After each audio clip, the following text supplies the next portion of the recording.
शुरू करते हाँ उस दो जहान दे पालनहार का नाम लैके जो सब ते बहुत ही रहमतां और बख्शिशां करने वाला है। अज का सत्संग शुरू करिए उस तो पहला अज तुहानू सारिआं नूं पता ही है तरीक कितनी है। अज आवाज़ नहीं आई। देखो तरीक 13 और अज दिन की है पता तुहानू? अज गुरु पूर्णिमा का दिन है क्योंकि अज पूर्णमाशी की रात है। सही मायने अज गुरु पूजा का दिन है। और देखो अज इस खुशियां भरे दिन ते गुरु पूर्णिमा के दिन ते असीं मालकां दे दरबार च बैठे हैं, तुसीं इस सत्संग च बैठे हो। इसलिए सब तो पहला तुहानूं खुशियां भरे दिन दीआं बहुत बहुत बधाइयां, बहुत बहुत मुबारकां। तरीक भी 13 पूर्णमाशी की रात यानी गुरु पूर्णिमा का दिन। और ये जिहड़ा 13 लफ्ज़ है ना ये ना बड़ा गहरा राज छुपिया होता है। और कई बार इस सत्संग च असीं दस्सिया है कि ये 13 सिर्फ एक संख्या नहीं है। क्योंकि बंदा कहता ना 11 12 13 एक संख्या है, एक नंबर है या एक गिनती है। ये सिर्फ गिनती नहीं है, ये बहुत गहरा इशारा है। ताही तो गुरु रहबर या श्री गुरु नानक देव जी के जीवन की तुसी वो घटना जानती हो कि जो उन्होंने कहते ना सौदा तोल रहे सी तो 13 ते आके बस फिर 13 ही 13 हो गया। फिर 14 नहीं होया, 15 नहीं होया, 16 नहीं होया, 12 नहीं होया, 11 नहीं होया। फिर अंदरों एक ही आवाज़ आई कि मेरा मुझ में किछ नहीं जो कुछ है सो 13। क्योंकि सारी जिहड़ी इंसान की जिंदगी दी ना अगर देखा जाए सच्चाई या इंसान के जीवन के जिहड़े राज है वो खुलते ही इत्थों है जो इंसान 13 नूं समझ लेंदा है। 13 मतलब गिनती नहीं, 13 मतलब 13। क्योंकि जो कुछ है सो 13। ये 13 लफ्ज़ जिहड़ा है ना ये अंदर ही कहते कायनात दे या संसार दे या परमात्मा के घर दे सारे राज छुपे है। क्योंकि जदों इंसान के अंदरों आवाज़ आनी शुरू हो जाती है कि जो कुछ है सो 13, अगर देखा जाए तो सच्चाई भी जीवन की यही है। हुण जे तुहानूं उदां पुछीए तुहाडा की है इत्थे, जरा जवाब दिओ सानूं की है तुहाडा, सोच के दसो सानूं। क्योंकि अगर इंसान थोड़ा जिहा विचार करे ना मेरा की है मेरा इत्थे, इंसान जिहनूं अपना कहता है ना, अगर गौर करिए बंदा किन्हां चीज़ां नूं अपना कहता है फिर उन्हां चीज़ों बारे ही विचार करके देखे कि जिन्हां नूं मैं मेरा मेरा करदा आ गया कि सचमुच ये मेरा है, कि सचमुच ये मेरा है। जिद्दां हुण फर्ज करो बंदा कई बार कह दिंदा मेरी ज़मीन, तो की गल वाकई ज़मीन तेरी है? जिद्दां दस्सिया ना कि एक बार जदों सिकंदर की मौत हुई तो सिकंदर नूं बड़े शाही अंदाज में दफनाया गया। तो जिथे सिकंदर नूं दफनाया गया सी उहदी माँ आई और अपने बेटे की कबर को बैठ के रो रही है।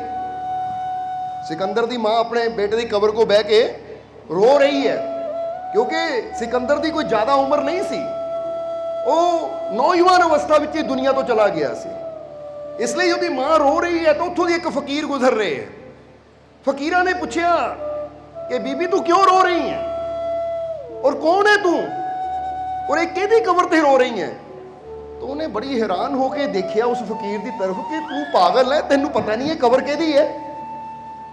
समझ नजर आ सारिਆਂ ने। क्योंकि बादशाह की कबर नूं कोई पूछे किहदी कबर है तो यह बड़ी एक कहते ना समझी वाली गल है। क्योंकि वो सिकंदर जिन्हें पूरी दुनिया नूं फतेह किया और जिन्हों दुनिया जानती है और ये फकीर वो बारे पूछ रहे कबर किहदी है, हालांकि बच्चे बच्चे नूं पता है सिकंदर की कबर है। तो उस माँ ने कहा ऐ फकीर तू पागल है, तेनू नहीं पता ये मेरे बेटे सिकंदर की कबर है? फकीर ने कहा केड़ा सिकंदर, केड़ा सिकंदर? वो कहती वो सिकंदर जिसने ये दुनिया जिती, जिसने ये दुनिया जिती वो सिकंदर की कबर है और मैं उसकी माँ हाँ। तो फकीर हसिया, फकीर हसिया और फकीर ने कहा ये की सबूत है सिकंदर की कबर है? तो मां ने एक शाही अंगूठी होंदी है, कहते वो शाही अंगूठी कट के दिखाई कि आ देख साडी राजमोहर शाही अंगूठी है। और जो इन्नी गल कही ना कि आ शाही अंगूठी है इत्थों पता लगता बादशाह है, मेरा बेटा उसकी कबर है। तो फकीरा ने अपनी झोली झाड़ी तो उदां दी अंगूठियां ढेर लाते, कहते ये वर्गे तो कई सिकंदर पहले ही होके जा चुके, किहड़े सिकंदर की गल करदी है? वो एक ज्ञान देने वास्ते ये गल ना एक समझाने वास्ते है कि अज बंदा कहता मैं बड़ा जमींदार, मैं बड़ा जगीरदार, मैं बड़ा धनी। वो दसिया मानका दा करदा तेरे नालों बड़े बड़े धनी दा पहले ही हो गए जा चुके हैं कि नहीं? अज ये बंदा अपने रुतबे नूं देखे ਜਾਂ ਕਈ ਵਾਰ ਨਾ ਕਿਸੇ ਬੰਦੇ ਨੂੰ ਪੋਸਟ ਮਿਲ ਜਾਵੇ ਕੋਈ, ਜਾਂ ਬੰਦਾ ਕੋਈ ਅਫਸਰ ਬਣ ਕੇ ਬਹਿ ਜਾਵੇ, ਹੰਕਾਰ ਕਰਦਾ ਹੈ, ਤਾਂ ਉੱਥੇ ਇਹ ਫਕੀਰਾਂ ਦੀ ਘਟਨਾ ਉਹ ਸਿੱਖਿਆ ਦਿੰਦੀ ਹੈ ਕਿ ਤੇਰੇ ਵਰਗੇ ਬੜੇ ਬੜੇ ਅਫਸਰ ਪਹਿਲਾਂ ਵੀ ਇਦਾਂ ਦੀਆਂ ਕੁਰਸੀਆਂ ਤੇ ਬਹਿ ਕੇ ਜਾ ਚੁੱਕੇ ਹੈ। ਅੱਜ ਉਹਨਾਂ ਦਾ ਨਾਮੋ ਨਿਸ਼ਾਨ ਨਹੀਂ ਰਿਹਾ। ਇੱਕ ਟਾਈਮ ਆਣਾ ਜਦੋਂ ਤੇਰਾ ਵੀ ਨਾਮੋ ਨਿਸ਼ਾਨ ਨਹੀਂ ਰਹਿਣਾ। ਇਸ ਲਈ ਪਿਆਰਿਆ, ਜੇ ਪ੍ਰਮਾਤਮਾ ਨੇ ਤੈਨੂੰ ਇਹ ਅਹੁਦਾ ਦਿੱਤਾ ਹੈ, ਇਹ ਜ਼ਿੰਦਗੀ ਦਿੱਤੀ ਹੈ, ਤਾਂ ਕੁਛ ਐਸਾ ਕਰ ਜਿਸ 'ਚ ਸਮਾਜ ਦਾ, ਸੰਸਾਰ ਦਾ, ਦੂਜਿਆਂ ਦਾ ਭਲਾ ਹੋਵੇ, ਜਿਸ 'ਚ ਤੈਨੂੰ ਵੀ ਲਾਭ ਹੋਵੇ ਤਾਂ ਦੂਜਿਆਂ ਨੂੰ ਵੀ ਲਾਭ ਹੋਵੇ। ਅਗਰ ਅਸੀਂ ਉੱਦਾਂ ਦੀ ਜ਼ਿੰਦਗੀ ਜੀਂਦੇ ਹਾਂ, ਹੰਕਾਰ ਵਾਲੀ ਜ਼ਿੰਦਗੀ ਜੀਂਦੇ ਹਾਂ, ਮੈਂ ਕਰੀ ਜਾਂਦੇ, ਮੈਂ ਹੀ ਹਾਂ ਬਸ, ਮੇਰੇ ਵਰਗਾ ਹੋਰ ਕੋਈ ਹੈ ਹੀ ਨਹੀਂ, ਮੈਨੂੰ ਮੇਰੀ ਪੁੱਛ ਹੋਵੇ ਸਾਰੇ ਪਾਸੇ, ਹਰ ਕੋਈ ਚਾਹੁੰਦਾ ਹੈ ਕਿ ਨਹੀਂ? ਅੱਛਾ ਸੱਚ ਦੱਸਿਓ, ਬੰਦਾ ਕਿਤੇ ਵਿਆਹ ਜਾਵੇ, ਕਿਤੇ ਸ਼ਾਦੀ ਜਾਵੇ, ਕਿਸੇ ਪਾਰਟੀ ਜਾਵੇ, ਕਿਸੇ ਮੈਨੂੰ ਪੁੱਛਿਆ ਨਹੀਂ ਉਹਨੇ, ਮੈਨੂੰ ਉਹਨਾਂ ਪੁੱਛਿਆ ਹੀ ਨਹੀਂ। ਹਰ ਬੰਦਾ ਚਾਹੁੰਦਾ ਕਿ ਜਿੱਥੇ ਵੀ ਮੈਂ ਜਾਵਾਂ ਮੇਰੀ ਪੁੱਛ-ਗਿੱਛ ਹੋਵੇ। ਬੋਲੋ ਸਮਝਦੇ ਹੋ ਕਿ ਨਹੀਂ? ਉਹ ਜਦੋਂ ਇਦਾਂ ਦੀ ਗੱਲ ਹੁੰਦੀ ਹੈ ਨਾ ਕਿ ਹਰ ਬੰਦਾ ਕਹਿੰਦਾ ਮੇਰੀ ਪੁੱਛ ਹੋਵੇ, ਤਾਂ ਸਾਨੂੰ ਹੈਰਾਨੀ ਹੁੰਦੀ ਹੈ। ਉਹ ਭਰਾਵਾ, ਰੱਬ ਨੇ ਤੈਨੂੰ ਇਨਸਾਨ ਬਣਾਇਆ, ਇਨਸਾਨ ਬਣ ਕੇ ਰਹਿ। ਆਹ ਕੀ ਕਹਿੰਦਾ ਆ, ਮੈਨੂੰ ਉੱਥੇ ਨਹੀਂ ਪੁੱਛਿਆ, ਮੈਨੂੰ ਉੱਥੇ ਨਹੀਂ ਪੁੱਛਿਆ। ਉਹ ਕਿਉਂ ਤੂੰ ਚਾਹੁੰਦਾ ਮੇਰੀ ਪੂਛ ਹੋਵੇ? ਪੂਛ ਤਾਂ ਜਾਨਵਰਾਂ ਦੀ ਹੁੰਦੀ ਹੈ। ਮੇਰੀ ਪੂਛ ਇੱਥੇ ਵੀ ਹੋਵੇ, ਮੇਰੀ ਪੂਛ ਉੱਥੇ ਵੀ ਹੋਵੇ, ਮੇਰੀ ਪੂਛ ਉੱਥੇ ਵੀ ਹੋਵੇ, ਹਰ ਜਗ੍ਹਾ ਮੇਰੀ ਪੂਛ ਹੋਵੇ। ਮੇਰੀ ਤਾਂ ਪੂਛ ਹੀ ਹੈ ਨਹੀਂ। ਉਹ ਭਾਈ ਸ਼ੁਕਰ ਕਰ ਤੇਰੀ ਹੈ ਨਹੀਂ। ਜੇ ਰੱਬ ਲਾ ਦੇਵੇ ਤਾਂ ਬਾਂਦਰ ਬਣ ਕੇ ਫੇਰ ਤਾਂ ਬੈਠੇਗਾ ਉੱਥੇ। ਪੂਛ ਦਾ ਮਤਲਬ ਸਮਝਦੇ ਨਾ ਤੁਸੀਂ? ਪੂਛ ਬਾਂਦਰ ਦੀ ਕੀ ਹੁੰਦੀ ਹੈ? ਜਵਾਬ ਦੇ ਦਿਓ। ਮੱਝਾਂ ਗਾਵਾਂ ਦੀ ਕੀ ਹੁੰਦੀ ਹੈ? ਹਾਥੀ ਦੀ ਕੀ ਹੁੰਦੀ ਹੈ? ਸ਼ੇਰ ਦੀ ਕੀ ਹੁੰਦੀ ਹੈ? ਹੁਣ ਤੁਸੀਂ ਕਹਿੰਦੇ ਮੇਰੀ ਪੂਛ ਨਹੀਂ ਹੁੰਦੀ। ਕਮਾਲ ਦੀ ਗੱਲ। ਫਿਰ ਤੁਸੀਂ ਹਾਥੀ ਬਣਨਾ ਚਾਹੁੰਦੇ ਹੋ, ਸ਼ੇਰ ਬਣਨਾ ਚਾਹੁੰਦੇ ਹੋ, ਬਾਂਦਰ ਬਣਨਾ ਚਾਹੁੰਦੇ ਹੋ, ਗਾਉਂ ਮੱਝ ਕੀ ਬਣਨਾ ਕੀ ਚਾਹੁੰਦੇ ਹੋ ਤੁਸੀਂ ਕਿ ਮੇਰੀ ਹਰ ਜਗ੍ਹਾ ਪੂਛ ਹੋਵੇ? ਭਾਈ ਆਪਣੀ ਪੂਛ ਨੂੰ ਨਾਲ ਲੈ ਕੇ ਜਾਣਾ ਤੂੰ। ਉਹ ਸ਼ੁਕਰ ਕਰ ਪ੍ਰਮਾਤਮਾ ਨੇ ਜ਼ਿੰਦਗੀ ਦਿੱਤੀ ਹੈ, ਪੂਛਾਂ ਦੇ ਚੱਕਰ 'ਚ ਨਾ ਪੈ। ਮੈਂ ਆਪਣਾ ਕੰਮ ਅੱਛਾ ਕਰਾਂ, ਮੈਂ ਆਪ ਬੈਸਟ ਕਰਾਂ। ਕੋਈ ਮੈਨੂੰ ਪੁੱਛੇ, ਕੋਈ ਮੈਨੂੰ ਨਾ ਪੁੱਛੇ, ਮੈਨੂੰ ਇਹ ਹੋਣਾ ਚਾਹੀਦਾ ਤਸੱਲੀ ਕਿ ਮੈਂ ਜੋ ਕਰ ਰਿਹਾ ਆ ਉਹ ਮੈਂ ਅੱਛਾ ਕਰ ਰਿਹਾ, ਜਿਹਦੇ 'ਚ ਮੈਨੂੰ ਪਤਾ ਮੇਰਾ ਰੱਬ ਖੁਸ਼ ਹੈ। ਬਸ ਉਹ ਮੇਰੇ ਤੋਂ ਖੁਸ਼ ਹੋਵੇ। ਦੁਨੀਆ ਮੈਨੂੰ ਪੁੱਛੇ ਨਾ ਪੁੱਛੇ, ਮੈਨੂੰ ਪੁੱਛ ਚਾਹੀਦੀ ਨਹੀਂ। ਮੈਂ ਜਿੱਦਾਂ ਦਾ ਇਨਸਾਨ ਹੈ ਨਾ, ਸ਼ੁਕਰ ਹੈ, ਮੈਂ ਸ਼ੁਕਰ ਕਰਦਾ ਮੈਂ ਆਪਣੇ ਮਾਲਿਕ ਦਾ, ਸ਼ੁਕਰ ਕਰਦਾ ਆਪਣੇ ਪ੍ਰਮਾਤਮਾ ਦਾ, ਉਹਨਾਂ ਮੈਨੂੰ ਇਹ ਜ਼ਿੰਦਗੀ ਦਿੱਤੀ। ਕਿਉਂਕਿ ਫਿਰ ਕਵਾਂਗੇ ਆ ਜਿਹੜਾ ਰੁਤਬਾ ਪ੍ਰਮਾਤਮਾ ਨੇ ਇਨਸਾਨ ਨੂੰ ਦਿੱਤਾ, ਗੁਰਬਾਣੀ ਕਹਿੰਦੀ ਹੈ ਕਿ ਦੇਵੀ ਦੇਵਤਾ ਵੀ ਤਰਸਦੇ ਹੈ। जरा गौर करना, गुरबाणी का एक बड़ा प्यारा शब्द है कि ये देही को सिमर ही देव, सो देही भज हर की सेव। कि ये देही नूं पाण वास्ते तो देवता भी तरसदे है कि सानू ये मनुखा जामा मिले, मनुखा जन्म मिले, क्योंकि मनुख दे कोल ही ये वडियाई है। जरा समझना सारियां ने कि मनुख मेहनत करके परमात्मा हो सकता है, देवी देवतियां को वडियाई है नहीं है। समझते हो कि नहीं? जिन्हों आपां कहंदे ना अग्नि देवता, ਉਹ ਅਗਨੀ ਹੈ ਤਾਂ ਅਗਨੀ ਰਹਿਣਾ, ਉਹਨਾਂ ਅਗਨੀ ਤੋਂ ਅੱਗੇ ਕੁਝ ਨਹੀਂ ਹੋ ਸਕਦਾ। ਉਹ ਆਪਾਂ ਕਹਿੰਦੇ ਪਵਨ ਦੇਵਤਾ ਤੋਂ ਪਵਨ ਹੀ ਹੋ ਸਕਦਾ, ਪਾਣੀ ਨਹੀਂ ਹੋ ਸਕਦਾ। ਆਪਾਂ ਕਹਿੰਦੇ ਸੂਰਿਆ ਦੇਵਤਾ, ਉਹ ਸੂਰਿਆ ਹੀ ਹੋ ਸਕਦਾ, ਚੰਦਰਮਾ ਨਹੀਂ ਹੋ ਸਕਦਾ। ਯਾਨੀ ਕਹਿਣ ਦਾ ਮਤਲਬ ਉਹ ਨਹੀਂ ਬਦਲ ਸਕਦਾ। ਪਰ ਤੁਸੀਂ ਜਾਨਵਰ ਵੀ ਹੋ ਸਕਦੇ ਹੋ, ਇਨਸਾਨ ਵੀ ਹੋ ਸਕਦੇ ਹੋ, ਤਾਂ ਭਗਵਾਨ ਵੀ ਹੋ ਸਕਦੇ ਹੋ, ਕਿਉਂਕਿ ਤੁਹਾਡੇ ਅੰਦਰ ਆਪਸ਼ਨ ਹੈ, ਕੁਆਲਿਟੀ ਹੈ ਤੁਹਾਡੇ ਅੰਦਰ। ਜਰਾ ਸਮਝਣਾ, यानी ਇਹਨੂੰ ਇਦਾਂ ਸਮਝ ਲਓ, ਇਨਸਾਨ ਸ਼ੈਤਾਨ ਵੀ ਹੋ ਸਕਦਾ, ਫਰਿਸ਼ਤਾ ਵੀ ਹੋ ਸਕਦਾ, ਤਾਂ ਖੁਦਾ ਦਾ ਰੂਪ ਵੀ ਹੋ ਸਕਦਾ। ਤਾਂ ਹੀ ਅਸੀਂ ਕਈ ਵਾਰ ਦੱਸਦੇ ਹਾਂ ਕਿ ਹੈ ਆਪਣੀ ਨਾਦਾਨੀ ਸੇ ਸਮਝਾ ਖੁਦ ਕੋ ਤੂੰ ਜੁਦਾ, ਨੁਕਤਾ ऊपर को लगा हो जा जुदा से तू खुदा। तू खुद खुदा हो सकता है, क्योंकि खुदा तेरे किथे है? अंदर है कि नहीं? पर जे हुण ਮੰਨਦੇ ਇਹਨੂੰ ਤਾਂ ਫਿਰ ਕਿਉਂ ਅਸੀਂ ਸੋਚਦੇ ਆ? ਹੁਣ ਕਈ ਵਾਰ ਅਸੀਂ ਦੇਖੀਦਾ ਕਿ ਬੰਦਾ ਡਰਦਾ ਹੈ, ਚਿੰਤਾ ਕਰਦਾ ਹੈ, ਟੈਨਸ਼ਨ ਲੈਂਦਾ ਹੈ, ਫਿਕਰ ਕਰਦਾ, ਮੇਰਾ ਕੀ ਬਣੇਗਾ, ਮੇਰਾ ਕੀ ਹੋਏਗਾ। ਉਹ ਖੁਦਾ ਤੇਰੇ ਅੰਦਰ ਬੈਠਾ, ਚਿੰਤਾ ਤੂੰ ਐਵੇਂ ਕਰੀ ਜਾਂਦਾ। ਖੁਦਾ ਤੇਰੇ ਘਰ 'ਚ ਬੈਠਾ ਹੋਵੇ ਤਾਂ ਤੂੰ ਐਵੇਂ ਆਉਣ ਵਾਲੇ ਸਮੇਂ ਦੀ ਟੈਨਸ਼ਨ ਲਈ ਜਾਂਦਾ। ਤੂੰ ਇਹ ਸੋਚ ਕਿ ਜਿਸਨੇ ਦੁਨੀਆ ਬਣਾਈ ਹੈ, ਜਿਸਨੇ ਸਮੇਂ ਬਣਾਇਆ ਹੈ, ਜਿਸਨੇ ਹਰ ਸ਼ੈ ਬਣਾਈ, ਉਹ ਮੇਰੇ ਅੰਦਰ ਬੈਠਾ ਹੈ। ਤਾਂ ਜੇ ਉਹ ਮੇਰੇ ਅੰਦਰ ਬੈਠਾ ਹੈ ਤਾਂ ਜਿਹਨੇ ਹਰ ਸ਼ੈ ਬਣਾਈ ਹੈ, ਉਹ ਸ਼ੈ ਮੇਰਾ ਕਦੀ ਬੁਰਾ ਕਰ ਹੀ ਨਹੀਂ ਸਕਦੀ, ਕਿਉਂਕਿ ਬਣਾਉਣ ਵਾਲਾ ਤਾਂ ਮੇਰੇ ਅੰਦਰ ਬੈਠਾ ਹੈ। ਸਮਝ ਆ ਰਹੀ ਕਿ ਨਹੀਂ? ਇਸ ਕਰਕੇ ਕਦੀ ਵੀ ਗੱਲ ਯਾਦ ਰੱਖਣਾ, ਹਾਲਾਤ ਬਾਹਰ ਜਿੱਦਾਂ ਦੇ ਮਰਜ਼ੀ ਹੋਣ, ਜਦੋਂ ਇਨਸਾਨ ਇਹ ਵਿਸ਼ਵਾਸ ਕਰਦਾ ਨਾ ਕਿ ਠੀਕ ਹੈ ਬਾਹਰ ਹਾਲਾਤ, ਬੰਦਾ ਜਿੱਦਾਂ ਹੁਣ ਕਹਿ ਦਿੰਦਾ ਹੈ ਕਿ ਬਾਹਰ ਵੀ ਗਰਮੀ ਬੜੀ ਹੈ, ਬਾਹਰ ਮੌਸਮ ਇਦਾਂ ਦਾ ਹੈ, ਬਾਹਰ ਫਲੂ ਚੱਲ ਰਿਹਾ ਹੈ, ਬਾਹਰ ਤਕਲੀਫਾਂ ਬੜੀਆਂ, ਦੁੱਖ ਬੜੇ, ਟੈਨਸ਼ਨ ਬੜੇ ਹੈ। ਹੁਣ ਜੇ ਬੰਦਾ ਸੋਚਦਾ ਬਾਹਰ ਪਰੇਸ਼ਾਨੀਆਂ ਬੜੀਆਂ ਹੈ, ਉਹ ਮੈਨੂੰ ਡਰ ਨਹੀਂ, ਕਿਉਂਕਿ ਮੇਰੇ ਅੰਦਰ ਹਰ ਚੀਜ਼ ਨੂੰ ਬਣਾਉਣ ਵਾਲਾ ਉਹ ਮਾਲਿਕ ਬੈਠਾ ਹੈ। ਔਰ ਜਿੱਥੇ ਉਹ ਬੈਠਾ ਹੋਵੇ, ਉਹ ਪਰੇਸ਼ਾਨੀਆਂ ਦਾ ਅਸਰ ਉੱਤੇ ਕਹਿ ਦਿਓ नहीं हो सकता। ਇਹਦਾ मतलब विश्वास।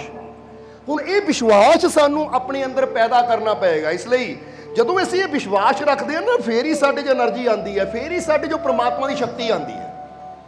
ਇਸ ਲਈ ਤਾਂ ਹੀ ਅਸੀਂ ਇੱਥੇ ਜਿੱਦਾਂ ਦੱਸ ਰਹੇ ਨਾ ਕਿ ਆਪਣੀ ਨਾਦਾਨੀ, ਆਪਣੀ ਨਾ ਸਮਝੀ ਕਰਕੇ ਇਨਸਾਨ ਆਪਣੇ ਆਪ ਨੂੰ ਰੱਬ ਤੋਂ ਜੁਦਾ ਕਰਕੇ ਬੈਠਾ ਹੈ। ਬਸ ਪੁੱਛਾਂ ਦੇ ਚੱਕਰ 'ਚ ਪਿਆ ਰਹਿੰਦਾ ਬੰਦਾ, ਮੇਰੀ ਇੱਥੇ ਇੱਜ਼ਤ ਹੋਵੇ, ਮੇਰਾ ਉੱਥੇ ਸਨਮਾਨ ਹੋਵੇ, ਮੇਰਾ ਉੱਥੇ ਮਾਣ ਹੋਵੇ। ਔਰ ਇੱਕ ਗੱਲ ਹਮੇਸ਼ਾ ਯਾਦ ਰੱਖੋ ਕਿ ਮਾਣ ਸਨਮਾਨ ਕਹਿ ਕੇ ਨਹੀਂ ਲਿਆ ਜਾਂਦਾ, ਮੰਗ ਕੇ ਨਹੀਂ ਲਿਆ ਜਾਂਦਾ। ਕਰਮ ਕਰੋ, ਮਾਣ ਦੁਨੀਆ ਵੀ ਕਰੇਗੀ ਤਾਂ ਰੱਬ ਵੀ ਕਰੇਗਾ, ਜਦੋਂ ਕਰਨੀ ਅੱਛੀ ਹੋਏਗੀ। ਸਮਝਦੇ ਹੋ? ਜਦੋਂ ਕਰਨੀ ਅੱਛੀ ਹੋਏਗੀ, ਕਰਮ ਅੱਛੇ ਹੋਣਗੇ, ਜੇ ਸਾਡਾ ਸੁਭਾਅ ਅੱਛਾ ਹੋਏਗਾ, ਸਾਡੀ ਜ਼ੁਬਾਨ ਤੇ ਮਿਠਾਸ ਹੋਏਗੀ, ਸਾਡੇ ਅੰਦਰ ਆਪਣੇ ਮਾਲਿਕ ਦਾ ਵਿਸ਼ਵਾਸ ਹੋਏਗਾ, ਤਾਂ ਫਿਰ ਇੱਜ਼ਤ ਰੱਬ ਦੇ ਘਰ 'ਚ ਵੀ ਮਿਲੇਗੀ ਤਾਂ ਦੁਨੀਆ ਤੇ ਵੀ ਮਿਲੇਗੀ। ਜਰਾ ਸਮਝਣਾ ਸਾਰਿਆਂ ਨੇ।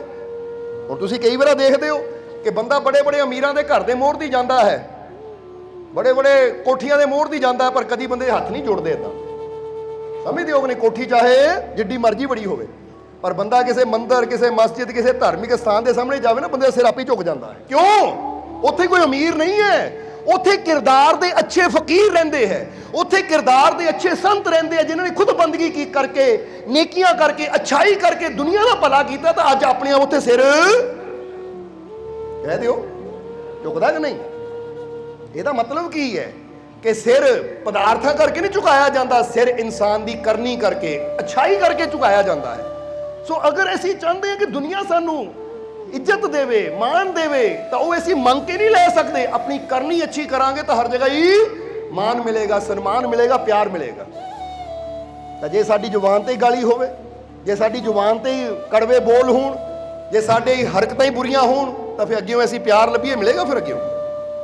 ਕਿਸੇ ਨੂੰ ਗਾਲੀ ਦੇ ਕੇ ਤੁਸੀਂ ਉਹਦਾ ਪਿਆਰ ਲੈ ਸਕਦੇ ਹੋ? ਬੋਲੋ, ਜਵਾਬ ਦਿਓ ਸਾਨੂੰ। ਕਿਸੇ ਨੂੰ ਤਕਲੀਫ ਦੇ ਕੇ ਤੁਸੀਂ ਉਹ ਤੋਂ ਖੁਸ਼ੀ ਲੈ ਸਕਦੇ ਹੋ? ਕਿਉਂਕਿ ਕਿਸੇ ਨੂੰ ਤਕਲੀਫ ਦੇਵਾਂਗੇ ਤਾਂ ਅੱਗੇ ਵੀ ਉਹਨਾਂ ਵੀ ਸਾਨੂੰ ਤਕਲੀਫ ਦੇਣ ਦੀ ਕੋਸ਼ਿਸ਼ ਕਰਨੀ ਹੈ। ਬੋਲੋ, ਸਮਝਦੇ ਹੋ ਕਿ ਨਹੀਂ? ਇੱਕ ਛੋਟੀ ਜਿਹੀ ਕੀੜੀ ਵੀ ਤੁਰੀ ਜਾਂਦੀ ਨਾ ਤੁਹਾਡੇ ਹੱਥ ਤੇ, ਜਦ ਤੱਕ ਤੁਸੀਂ ਛੇੜੋਗੇ ਨਹੀਂ, ਆਰਾਮ ਨਾਲ ਤੁਰੀ ਰਹੇਗੀ, ਪਰ ਜਿੱਦੇ ਤੁਸੀਂ ਉਂਗਲੀ ਲਾਓਗੇ ਉਹਨੂੰ ਵੀ ਦੰਦੀ ਵੱਢਣੀ ਹੈ, ਜਾਂ ਕਿਤੇ ਉੱਤੇ ਮਾੜਾ ਜਿਹਾ ਭਾਰ ਪੈ ਗਿਆ ਨਾ, ਫਿਰ ਦੰਦੀ ਵੱਢਣੀ ਉਹਨੇ।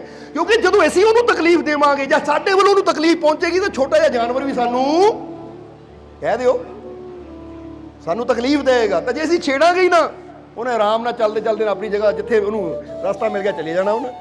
ਇਹ ਇੱਕ ਇਸ਼ਾਰਾ ਹੁੰਦਾ ਹੈ ਕਿ ਅਗਰ ਅਸੀਂ ਦੁਨੀਆ ਤੇ ਚਾਹੁੰਦੇ ਹਾਂ ਕਿ ਮੈਨੂੰ ਖੁਸ਼ੀ ਮਿਲੇ, ਤਾਂ ਭਾਈ ਮੈਨੂੰ ਖੁਸ਼ੀ ਫੇਰ ਹੀ ਮਿਲ ਸਕਦੀ ਅਗਰ ਮੈਂ ਖੁਸ਼ੀ ਦੇਣੀ, ਕਹਿ ਦਿਓ, ਸ਼ੁਰੂ ਕਰ ਦੇਵਾਂ। ਅਗਰ ਮੈਨੂੰ ਇੱਜ਼ਤ ਮਿਲੇ ਤਾਂ ਫੇਰ ਹੀ ਮਿਲੇਗੀ ਕਿ ਮੈਂ ਇੱਜ਼ਤ ਦੇਣੀ ਸ਼ੁਰੂ ਕਰ ਦੇਵਾਂ, ਸਭ ਦਾ ਸਤਿਕਾਰ ਕਰਨਾ ਸ਼ੁਰੂ ਕਰ ਦੇਵਾਂ। ਅਗਰ ਮੈਂ ਚਾਹੁੰਦਾ ਮੈਨੂੰ ਪਿਆਰ ਮਿਲੇ ਤਾਂ ਮੈਂ ਸਭ ਨਾਲ ਪਿਆਰ ਕਰਨਾ, ਸਭ ਨੂੰ ਪਿਆਰ ਨਾਲ ਬੁਲਾਣਾ, ਸਭ ਦਾ ਮਾਨ ਸਨਮਾਨ ਕਰਨਾ ਸ਼ੁਰੂ ਕਰ ਦੇਵਾਂ।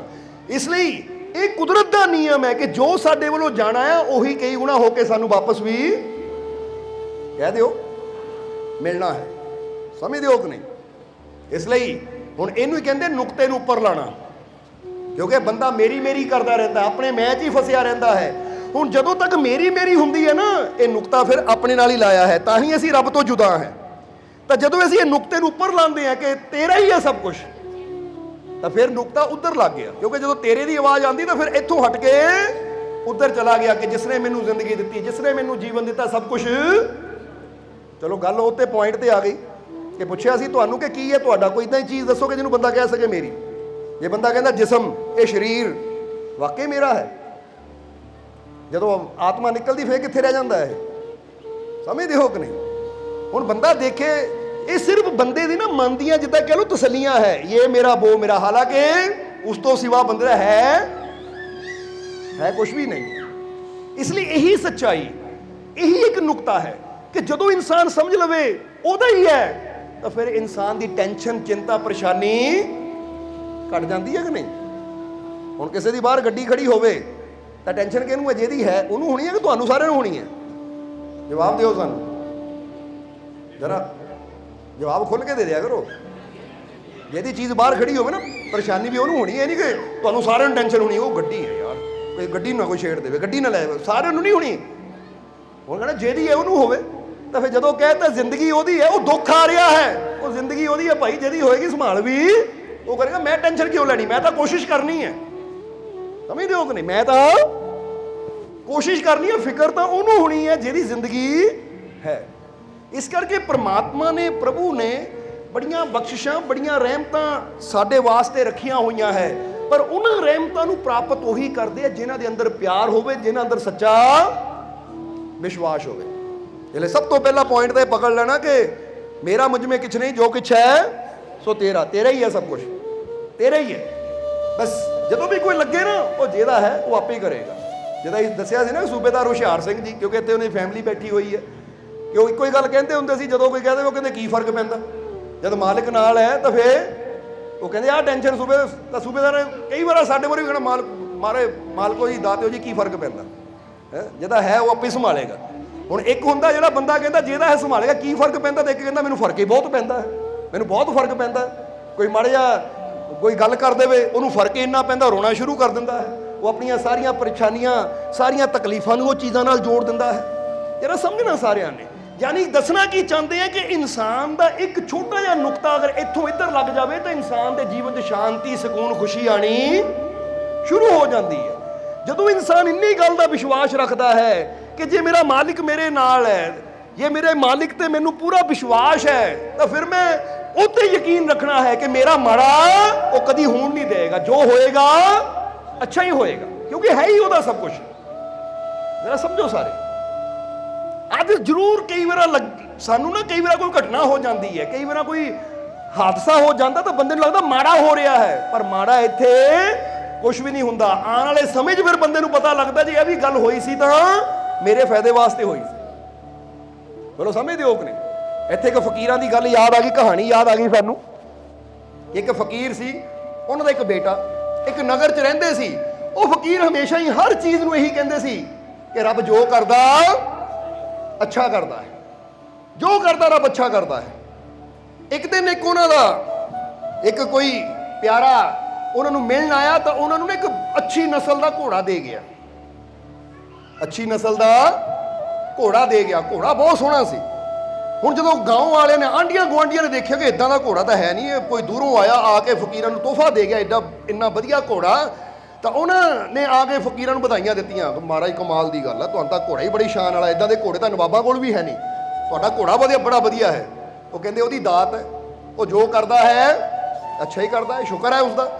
पर कहानी की हुई कि 15 दिन बाद वो घोड़ा किते दौड़ गया, घोड़ा किते दौड़ गया, खुल के किते चला गया। हुण इन्ना नस्ली घोड़ा, कोई आम घोड़ा होवे तो बंदा कहंदा इदां दे घोड़े बहुत मिल जाने, पर उहदे वर्गा घोड़ा ही कोई है नहीं सी, जिद्दां बंदा कहंदा दुर्लभ जी चीज़ सी। हुण जदों उहदे जाण दी खबर नगर 'च फैली, सारे लोग अफसोस करन आ गए, महाराज बहुत माड़ा होया, तां घोड़ा ही बड़ा स्पैशल सी, घोड़ा ही वधिया सी, पता नहीं इदां दा घोड़ा दोबारा मिलना या नहीं मिलना। कोई आम घोड़े हुंदे तां इत्थे बथेरे घुमदे है, पर इहदा घोड़ा ही बड़ा खास सी, कित्थे चला गया, बड़ा नुकसान हो गया। वो फकीर कहते कोई नुकसान नहीं होया, रब जो करता है अच्छा ही करता है, शुक्र है उहदा, दिता भी होना सी, लै भी हर हाल तो ही शुक्र है। हुण एक एक पॉइंट नूं अपने नाल जोड़ के देखना कि अगर सानू कोई गिफ्ट मिलता ही कहते लै भी मज़ा आ गया है, देखिया मैं लायक सी, मैं लायक सी, मैनू तां मिलिया, तो जे चला जाए आ की करता मेरे नाल रब्बा, मेरा नुकसान हो गया, मेरा ये हो गया। किन्नियां शिकायतां नाल असीं भर जांदे, किन्ना असीं रब नूं ही बुरा बोलना शुरू कर दिंदे आ कि मेरे नाल इदां क्यों होया। जरा समझना, हुण फकीरां ने उत्थे भी की किया कि रब जो करदा है अच्छा ही करदा, कहंदे शुक्र है परमात्मा, शुक्र है तेरा कि जो होया अच्छा ही होया। वो 10 दिन गुजरे सी, 10 दिन गुजरे तो घोड़ा जिहड़ा गया होया सी ना, वो जंगल वालों आया तो 5-6 घोड़े जंगली भी नाल ले आया, वापस आ गया तो नाल अपने 5-7 घोड़े होर भी जंगल दे ले आया, जंगली घोड़े। जदों आ गए फकीरां दे घर मोरे खड़ा होया तो देखिया गया एक सी, 6 होर आ गए तो हुण 7 हो गए। तो नगर के लोग आ गए बधाइयां देन, कहंदे बधाइयां जी बधाइयां, मुबारकां। वो एक घोड़ा गया सी, वो अपने नाल 6 घोड़े होर लिया, 7 हो गए तुहाडे कोल। फकीर कहंदे इच भी ओहदी मौज आ, जो करदा है। कहंदे जी तुहाडी कोई स्कीम सी इहनूं भेजण दी, तां ही तां तुसीं रोए नहीं, तां ही तां तुसीं हाय नहीं कीती, नहीं तो बंदे की 1 रुपए की चीज़ चली जाए तो बंदा हाय हाय करता, तुहाडा लखां दा घोड़ा चला गया, तुसीं एक बार भी हाय नहीं की, तुसीं हसदे रहे। ये तुहाडी स्कीम सी भेजण दी कि जा जाके घोड़े लैके आ। फकीर कहंदा मैं कुछ नहीं कीता है, जो कीता मेरे वो रब ने कीता, मेरे मालिक ने कीता, क्योंकि मैं उहदी रज़ा च राजी हाँ। वो देगा तां भी शुक्र है, नहीं देगा तां भी, क्योंकि प्यारे कभी शिकवा नहीं करते, प्यारे तो हर हालात में अपने रब का शुक्र करते। ਹੁਣ ਇਹ ਜਿਹੜੇ 6 ਘੋੜੇ ਸੀ, ਇਹ ਜੰਗਲੀ ਸੀ, ਅੱਜ ਤੱਕ ਇਹਨਾਂ ਤੇ ਕਿਸੇ ਨੇ ਸਵਾਰੀ ਨਹੀਂ ਕੀਤੀ ਸੀ। ਇਸ ਲਈ ਫਕੀਰਾਂ ਦਾ ਬੇਟਾ ਨੌਜਵਾਨ ਸੀ, ਉਹਨਾਂ ਕਿਹਾ ਚਲੋ ਇਹਨਾਂ ਘੋੜਿਆਂ ਨੂੰ ਨਾ ਮੈਂ ਥੋੜੀ ਟ੍ਰੇਨਿੰਗ ਦੇ ਦੇਵਾਂ, ਇਹ ਤੇ ਸਵਾਰੀ ਕਿੱਦਾਂ ਕੀਤੀ ਜਾਵੇ ਸਿਖਾ ਦੇ ਮੈਂ ਇਹਨਾਂ ਨੂੰ। ਤਾਂ ਇੱਕ ਦਿਨ ਉਹ ਫਕੀਰਾਂ ਦਾ ਬੇਟਾ ਘੋੜਿਆਂ ਨੂੰ ਟ੍ਰੇਨਿੰਗ ਦੇ ਰਿਹਾ ਸੀ ਕਿ ਟ੍ਰੇਨਿੰਗ ਦਿੰਦਿਆਂ ਦਿੰਦੇ ਘੋੜੇ ਨੇ ਇਦਾਂ ਦੀ ਲੱਤ ਮਾਰੀ, ਉਹ ਬੇਟਾ ਦੂਰ ਜਾ ਕੇ ਗਿਰਿਆ, ਉਹਦੀ ਲੱਤ ਟੁੱਟ ਗਈ। ਜਦੋਂ ਲੱਤ ਟੁੱਟ ਗਈ, ਨਗਰ ਦੇ ਲੋਕ ਆ ਗਏ, ਬੜਾ ਮਾੜਾ ਹੋ ਗਿਆ, ਆ ਬਹੁਤ ਅਫਸੋਸ ਦੀ ਗੱਲ ਹੈ ਜੀ, ਲੱਤ ਟੁੱਟ ਗਈ ਮੁੰਡੇ ਦੀ, ਇਦਾਂ ਦੇ ਘੋੜਿਆਂ ਨੂੰ ਕੀ ਕਰਨਾ ਹੈ, ਨੁਕਸਾਨ ਹੀ ਕਰ ਦਿੱਤਾ। ਉਹ ਫਕੀਰ ਕਹਿੰਦੇ ਕਿਉਂ ਬਾਰ-ਬਾਰ ਦੁਖੀ ਕਰ ਦਿੰਦੇ ਹੋ, ਕੋਈ ਚੀਜ਼ ਆ ਜਾਂਦੀ ਵਧਾਈ ਦੇਣ ਤੁਰ ਪੈਂਦੇ, ਕੋਈ ਚੀਜ਼ ਚਲੀ ਜਾਂਦੀ ਤਾਂ ਅਫਸੋਸ ਕਰਨ ਆ ਜਾਂਦੇ ਹੋ। ਉਹ ਮੈਨੂੰ ਨਾ ਅਫਸੋਸ ਨਾ ਮਤਲਬ ਆ, ਨਾ ਖੁਸ਼ੀਆਂ ਨਾ ਵਧਾਈਆਂ ਨਾ ਮਤਲਬ, ਮੈਂ ਤਾਂ ਹਰ ਹਾਲ ਵਿੱਚ ਆਪਣੇ ਯਾਰ ਦੀ ਰਜ਼ਾ 'ਚ ਰਾਜੀ ਹਾਂ। ਇਹ ਜੇ ਮੇਰੇ ਬੇਟੇ ਦੀ ਲੱਤ ਟੁੱਟੀ ਨਾ, ਇਹ ਵੀ ਜੋ ਹੋਇਆ ਅੱਛਾ ਹੀ ਹੋਇਆ, ਸ਼ੁਕਰ ਹੈ।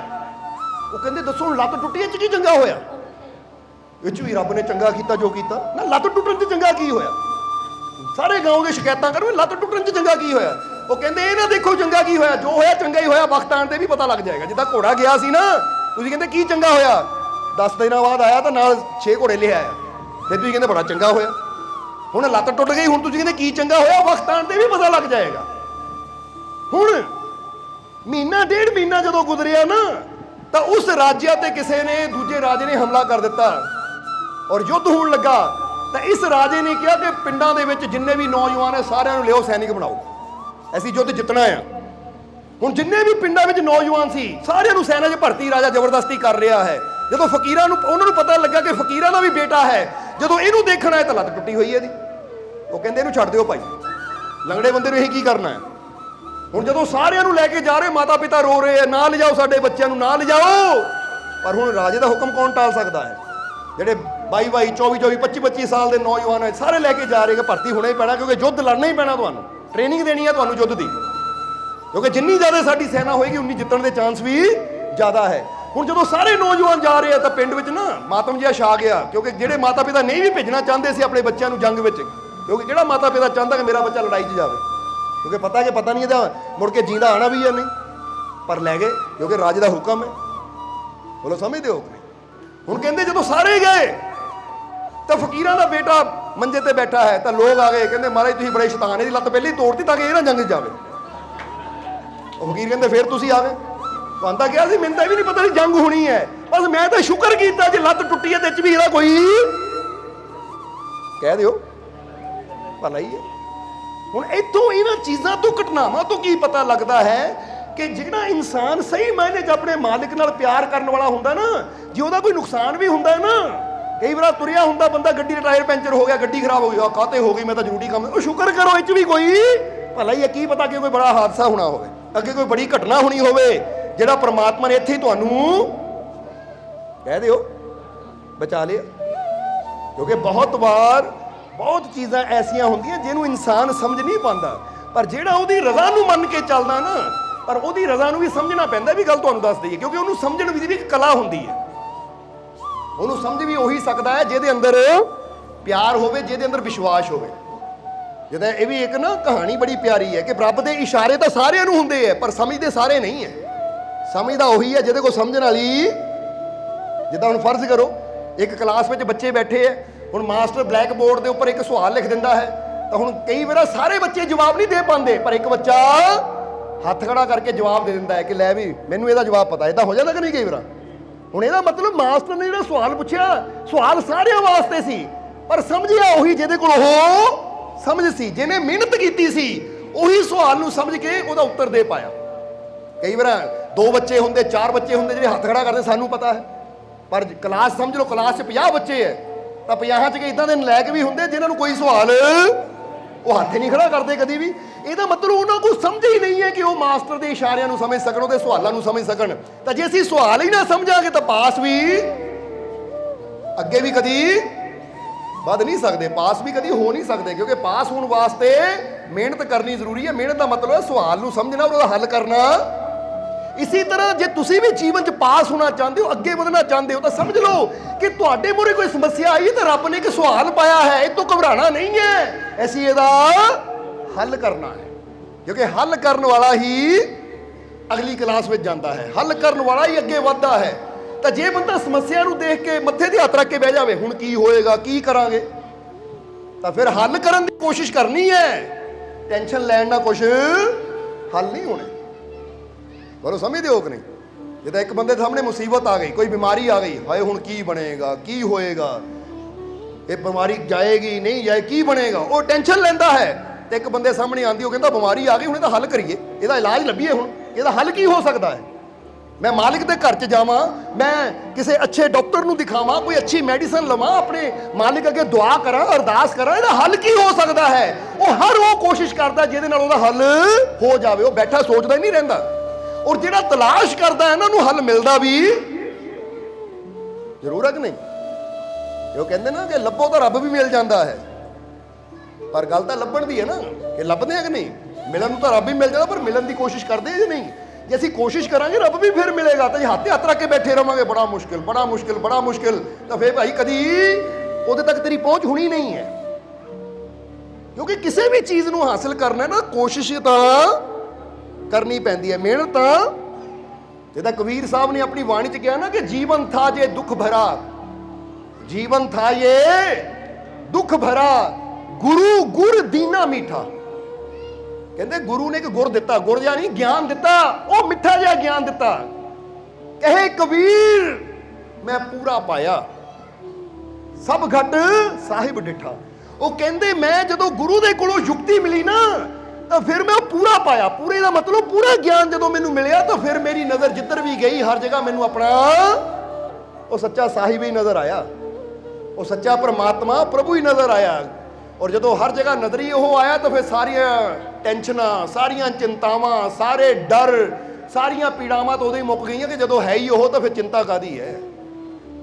ਹੁਣ ਸਮਝ ਲਓ ਕਿ ਕੋਈ ਤੁਹਾਡਾ ਪਿਆਰਾ ਸਾਹਮਣੇ ਹੋ ਨਾ, ਕੋਈ ਤਲਵਾਰ ਨੰਗੀ ਲੈ ਕੇ ਆਂਦਾ, ਫਿਰ ਤੁਹਾਡੇ ਵੱਲ ਨੂੰ ਤੁਹਾਨੂੰ ਟੈਨਸ਼ਨ ਹੋਣੀ ਹੈ, ਕੋਈ ਚਿੰਤਾ ਹੋਣੀ ਤੁਹਾਨੂੰ ਕਿ ਮੇਰਾ ਪਿਆਰਾ ਹੀ ਆ ਗਿਆ, ਕਾਹਦੀ ਟੈਨਸ਼ਨ ਹੈ, ਉਹਦੇ ਹੱਥ 'ਚ ਹੈ, ਤਾਂ ਮੇਰੇ ਵਾਸਤੇ ਕਾਹਦੀ ਟੈਨਸ਼ਨ। ਯਾਨੀ ਦੱਸਣਾ ਕੀ ਚਾਹੁੰਦੇ ਕਿ ਜੇ ਮੁਸੀਬਤ ਵੀ ਹੈ, ਔਰ ਯਕੀਨ ਰੱਖਿਓ ਮੇਰੇ ਨਾਲ ਹੈ, ਇਹ ਹੱਲ ਕਰਨਾ ਹੈ, ਡਰਨ ਦੀ ਘਬਰਾਉਣ ਦੀ ਜ਼ਰੂਰਤ ਨਹੀਂ ਹੈ। ਸਾਨੂੰ ਡਰਨ ਦੀ ਜਾਂ ਘਬਰਾਉਣ ਦੀ ਜ਼ਰੂਰਤ ਨਹੀਂ ਹੈ, ਕਿਉਂਕਿ ਇਹਨੂੰ ਸਿੰਪਲ ਜਿਹਾ ਕਰਕੇ ਸਮਝਾਈਏ। ਫਰਜ਼ ਕਰੋ ਗਰਮੀ ਬਹੁਤ ਜ਼ਿਆਦਾ ਹੋਵੇ, ਗਰਮੀ ਬਹੁਤ ਜ਼ਿਆਦਾ ਹੋਵੇ, ਘਰ 'ਚ ਏਸੀ ਲੱਗਾ ਹੈ, ਪਰ ਜਿਹੜਾ ਚਿੰਤਾ ਕਰਨ ਵਾਲਾ ਬੰਦਾ ਨਾ ਬੈਠਾ, ਆ ਗਰਮੀ ਕਿਉਂ ਇੰਨੀ ਜ਼ਿਆਦਾ ਹੈ, ਇਹ ਰੱਬ ਨੇ ਗਰਮੀ ਬਣਾਈ ਕਿਉਂ? ਪਹਿਲਾਂ ਤਾਂ ਇਹ ਦੱਸੋ ਮੈਨੂੰ, ਰੱਬ ਗਰਮੀ ਕਿਉਂ ਬਣਾਉਂਦਾ ਹੈ? ਰੱਬ ਨੂੰ ਗਰਮੀ ਬਣਾਉਣੀ ਨਹੀਂ ਚਾਹੀਦੀ ਸੀ। ਇਹ ਗਰਮੀ ਨਾਲ ਪਸੀਨੋ ਪਸੀਨੇ ਹੋ ਗਿਆ। ਦੇਖੋ ਕੱਪੜੇ ਭਿੱਜ ਗਏ ਮੇਰੇ, ਹੈ ਇੰਨੀ ਗਰਮੀ, ਇੰਨੀ ਬੇਚੈਨੀ।